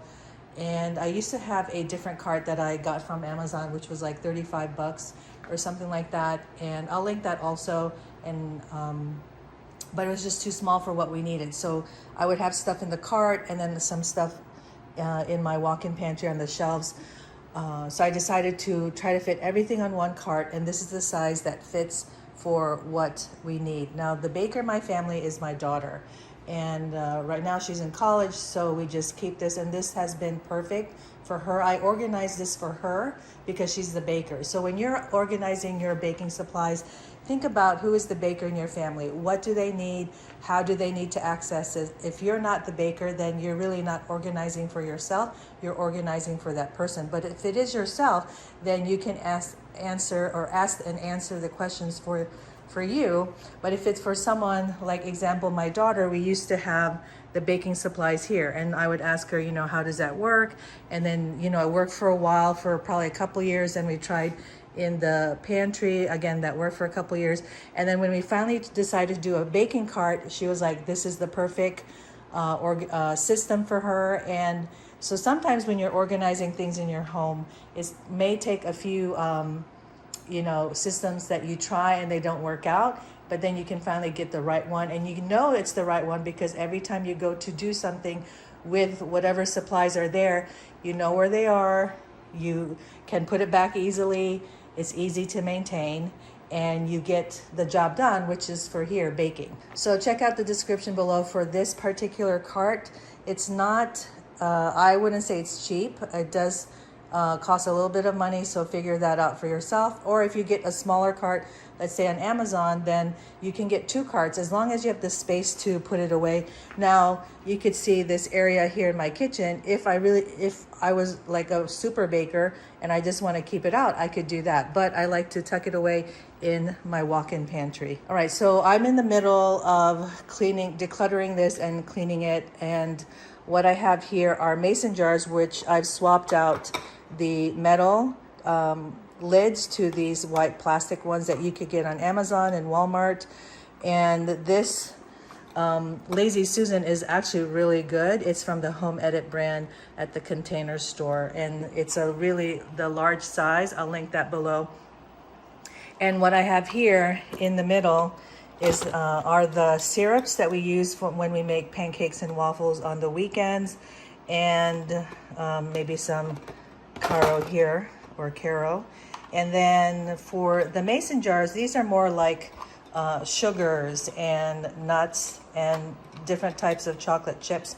The thing I like about this Lazy Susan, when you're thinking about getting the tools that you need, I like this because they have dividers that come out, and so you can kind of configure it a little bit. So you can see the only divider I have is here. There are 4 in total, but I had to take the other ones out in order for the mason jars to fit, because like you can see here, one fits here, but it's not going to be able to be there because these mason jars need to be together. And it works out that the size of the Lazy Susan fits the top of this cart. All right, so I try to clean this cart every quarter about, you know, it comes to about that much. It doesn't really get dirty, it's just more dusty. And so I just pull it out of the pantry, bring it here to this space, which is kind of in between my kitchen and my family room here. And then I pull everything out because I clean the organizers inside. Then I just wipe it with a clean, soapy rag, and I wipe this part here, that part, and then even on the sides, you see the railings here because that's where dust can go. And even on the back, not just the bottom there, but also the wheels, and then the backs of, over here, there's a mosquito. And this particular system, the Alpha system, it comes with these labels, but you can get any of them. And I just took my label maker and put broad categories for what are the main things in each drawer. And they also sell this hook rack, which is usually actually you can use it for neckties too, or belts, but you can put it here. You can see there's a hole over here. Can you see that hole where it could go onto the wall? But you can also put it in the Alpha system, especially this cart. And what I have hanging here are utensils that I don't use a lot. So these are the baking utensils that my daughter uses. And these are actually serving utensils, small tongs that I use when I have a little dinner party or a party at my house. And I don't worry too much about these getting dusty. So before we use them, we just wash it then. And of course, after you use it, you wash it, you hang it here. I don't wash these on you know, the regular basis when I clean the cart. I only wash them when we go to use them. Let me just point out to you that this cart, it has this stopper here to stop the drawer from coming all the way out. And they do come in different colors. I'm not sponsored by the Container Store or this product. I'm just letting you know how this tool is working for me, because part of organizing is definitely, number one, you have to declutter. And I'll show you how I've decluttered this part, and then you have to clean, and then you organize. And part of organizing is definitely creating the system that works for you, to simplify it as much as you can, but it's also about getting the right tools. And sometimes that's trial and error. I know for me, a lot of times it's been trial and error. Not too much error, you know, not expensive errors, but it's a matter of putting the system in and, you know, trying it out for a month, 2 months, and or more, and seeing what's working and what's not working. Okay, you can see here the categories are utensils, measuring cups, sprinkles, cookie cutters, candles, cupcakes, and bakeware machines. So I take everything out of there and I just lay them on. Here are the utensils. Here are more mason jars with stuff inside, and my sprinkles here, and then some more little tools. So I went through the utensils here. Let's do the decluttering part. And I decluttered several. I used to have like 6 because sometimes I do potlucks for my church, and I end up with cutters like this because people don't claim it, and then I've given them away because there's too many. So I have, these are the main ones that I use, and then I go to this wonderful Asian bakery that the cake is so good. I mean, it's so good there, seriously. And they give these, and I think they're amazing. Look, it's a little cutter, and then there's matchsticks inside with a little flint, and then they give these candles. So they come free. So I bought a couple cakes for my daughter's graduation, and then I think another birthday thing I had for someone. And so they're kind of a little bit piling up, and so I had to make a little space for that. And you'll see how I've organized it later. But I'm looking at these utensils. So basically those, I'm keeping all of these, but this is the thing I'm watching out for. If it gets too many, I'll have to give them away, because I don't want a drawer full of things like that, because I do have a cake cutter. These are more, I've kept them because if I go to someone's house and I bring like a cheesecake or a coffee cake or something, I might bring this, or I go to a little birthday party, I might bring this, and I have extra candles, you know, and so that would be very convenient. All right, let's just go over these mason jars, because now what I'm doing is I'm looking and I'm seeing, is there anything that's old, that's broken, that I don't use anymore, that I can declutter? So look at this food coloring. It looks really messy, but it's still working. So most likely, I'll just keep this and just clean the outside. These are sticks for when we make cake pops and cupcake liners, and these are just some more you know, decorations for cakes. And then these are plastic bags for cake pops. Sometimes we make them and give them away. And here are some more candles. So unfortunately, these candles don't fit in the mason jar. So ideally they would go in here so that all my candles are in one place, but it is what it is. Okay, and then here are some more like little icing, some sticks for when I do some appetizers, or I do like little fruit kebabs, or, you know, like little charcuterie kebabs. I think that's what you call them. And here's some sugar and some more stuff like baking soda, baking powder, cornstarch, powdered sugar. And what I do is this is cornmeal. I take my label maker and I put the label there at the bottom. You could also put the expiration date if you want. Okay, that's confectioner's sugar. All right, let's move on to this. This is my little juicer there for when you need some lemon for your baking recipes, some sprinkles. And these are great containers. So I didn't have to decant these into a different type of container. They're perfect. These I got at Walmart, but I see that, I think they're on Amazon now too. And I got these a while back. And we just have different sprinkles in here. You can see that, you know, kind of Christmas, Halloween. Okay, some Red Hots there, some gummy bears. I think, yeah, are those? Yeah. And some more here, sour drops, things like that. Okay, so for me, this is the harder part to declutter. So these, again, I'm not the baker, so it's not necessarily up to me to let go of these. And so every so often, I shouldn't say so often, probably once or twice a year, we go through these and I ask my daughter, are there any that you don't want anymore? And so we've basically whittled this down. I'll ask her next time she comes if there's any here that she needs to let go of. Okay, so these are for when we make polvoron, which is a Filipino kind of like a, how should I say that, kind of like a shortbread cookie. And then these are for empanadas when we make that. So we know we're keeping that for sure. And then these I got from Target. I got a few of them. And by the way, this is a great gift. This is like a side note. If you're throwing a little Christmas cookie exchange, which I've done a few times, I like to give favors. And these are a great favor for your guests. They're really inexpensive. They're probably like $1, maybe a little bit more than $1, depending where you get them. But I got these at Target.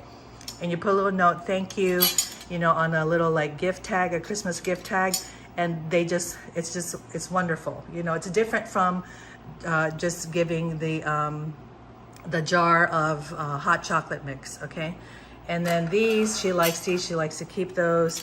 This was actually from her birthday, long time ago, where it was like we did a tie and bow, mustache and necktie party for her.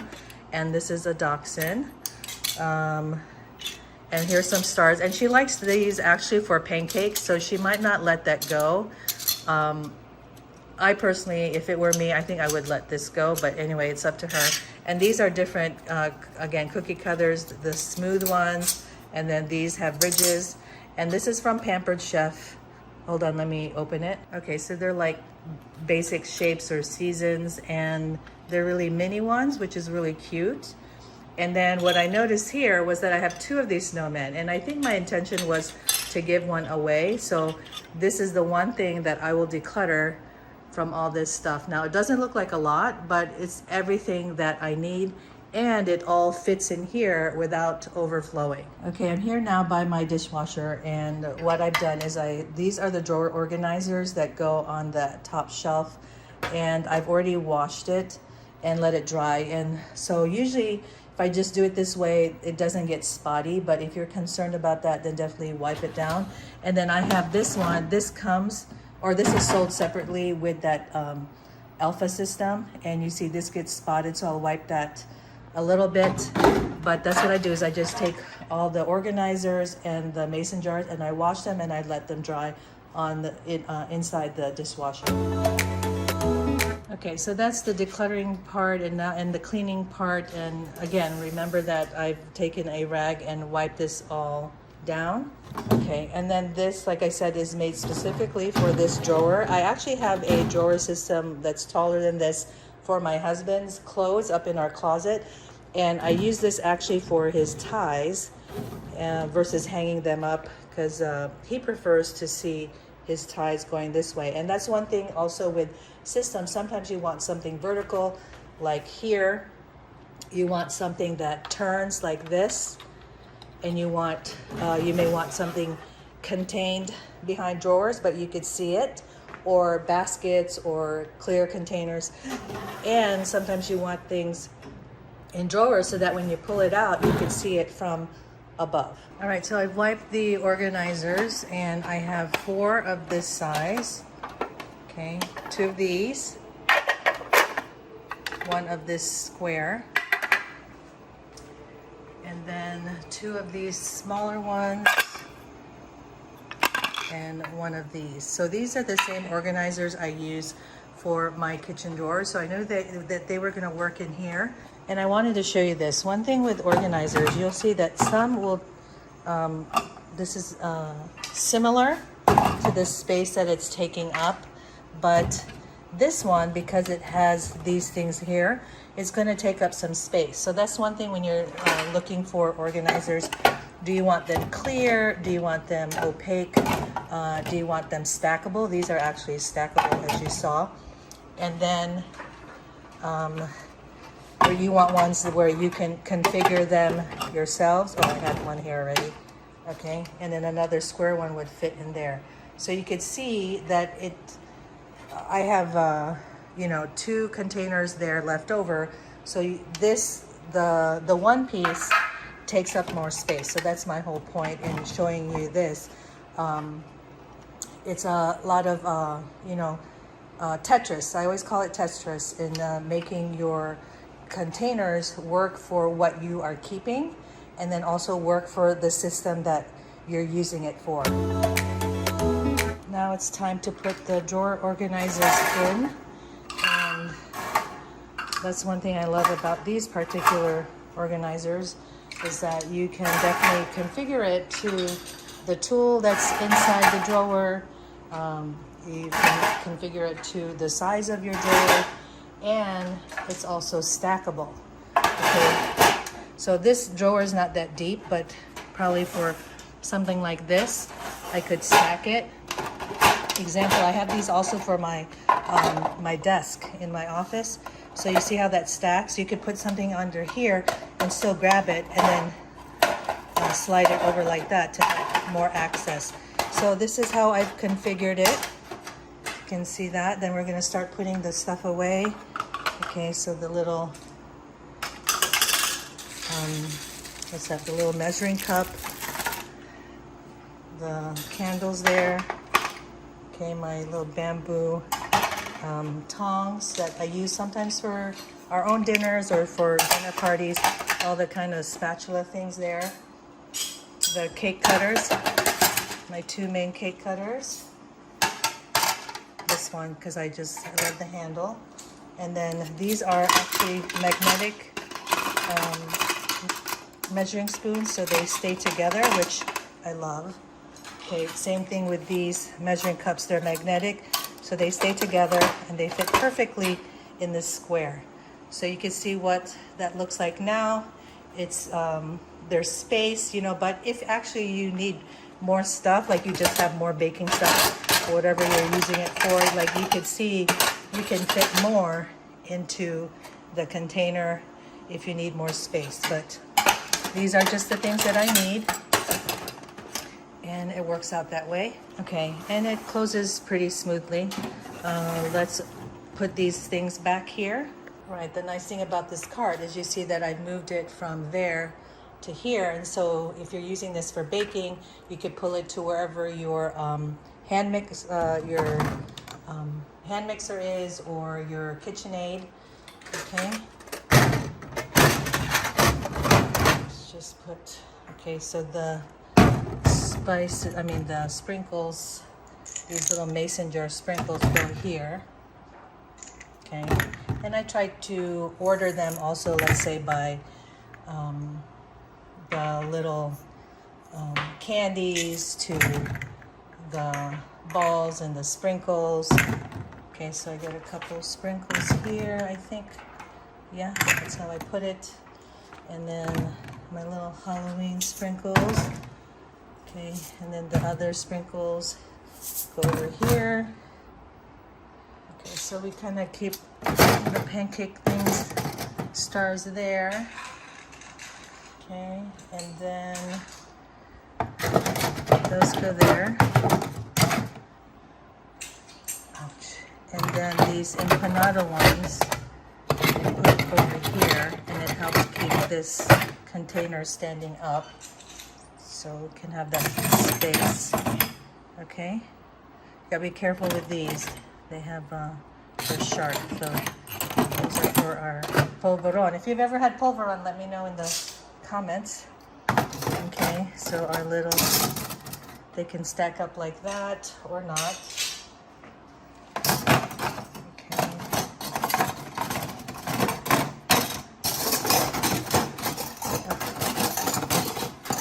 That's what I said, or not.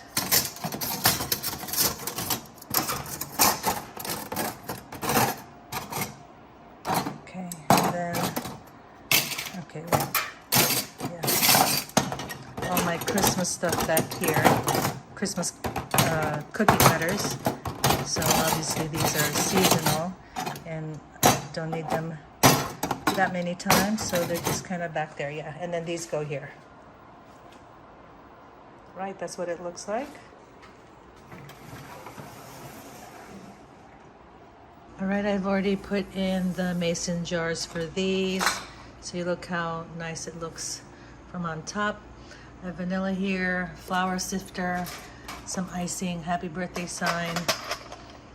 This for icing, and for these mason jars, just kind of stuff for the food coloring and the icing. I did wash the food coloring inside and put them in Ziploc bags, 2 of them. Then you have here like the cornmeal, the baking soda, confectioner's sugar. And these are more the stuff for like little party supplies, right? Or baking supplies like the lollipop sticks and the bags and candles and cupcake liners. Okay, close this up. It is heavy, but it holds very well. Okay, down here are the bakeware and machines. So these are all the little baking small appliances that we have for cake pops and bundt cakes. And I think this is for waffle maker. So I just keep them in the box because it's easier to put them away. And then this is for pancake mix. This is for taiyaki, a scale. This is my mandolin. Okay, and then here are the different pans. A couple stuff here for pancakes, and you just see like a couple square pans, round pans, mini loaf pans. I'll show you this one.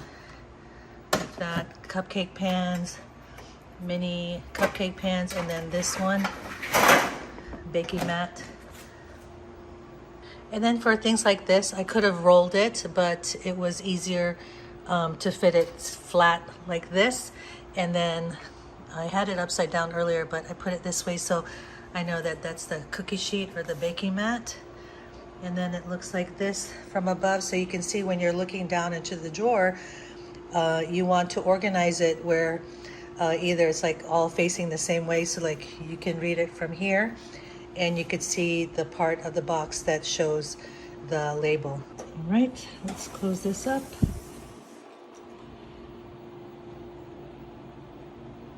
Here's the area in my walk-in pantry where I put the baking cart, and I've already vacuumed. Then I just push it into this space.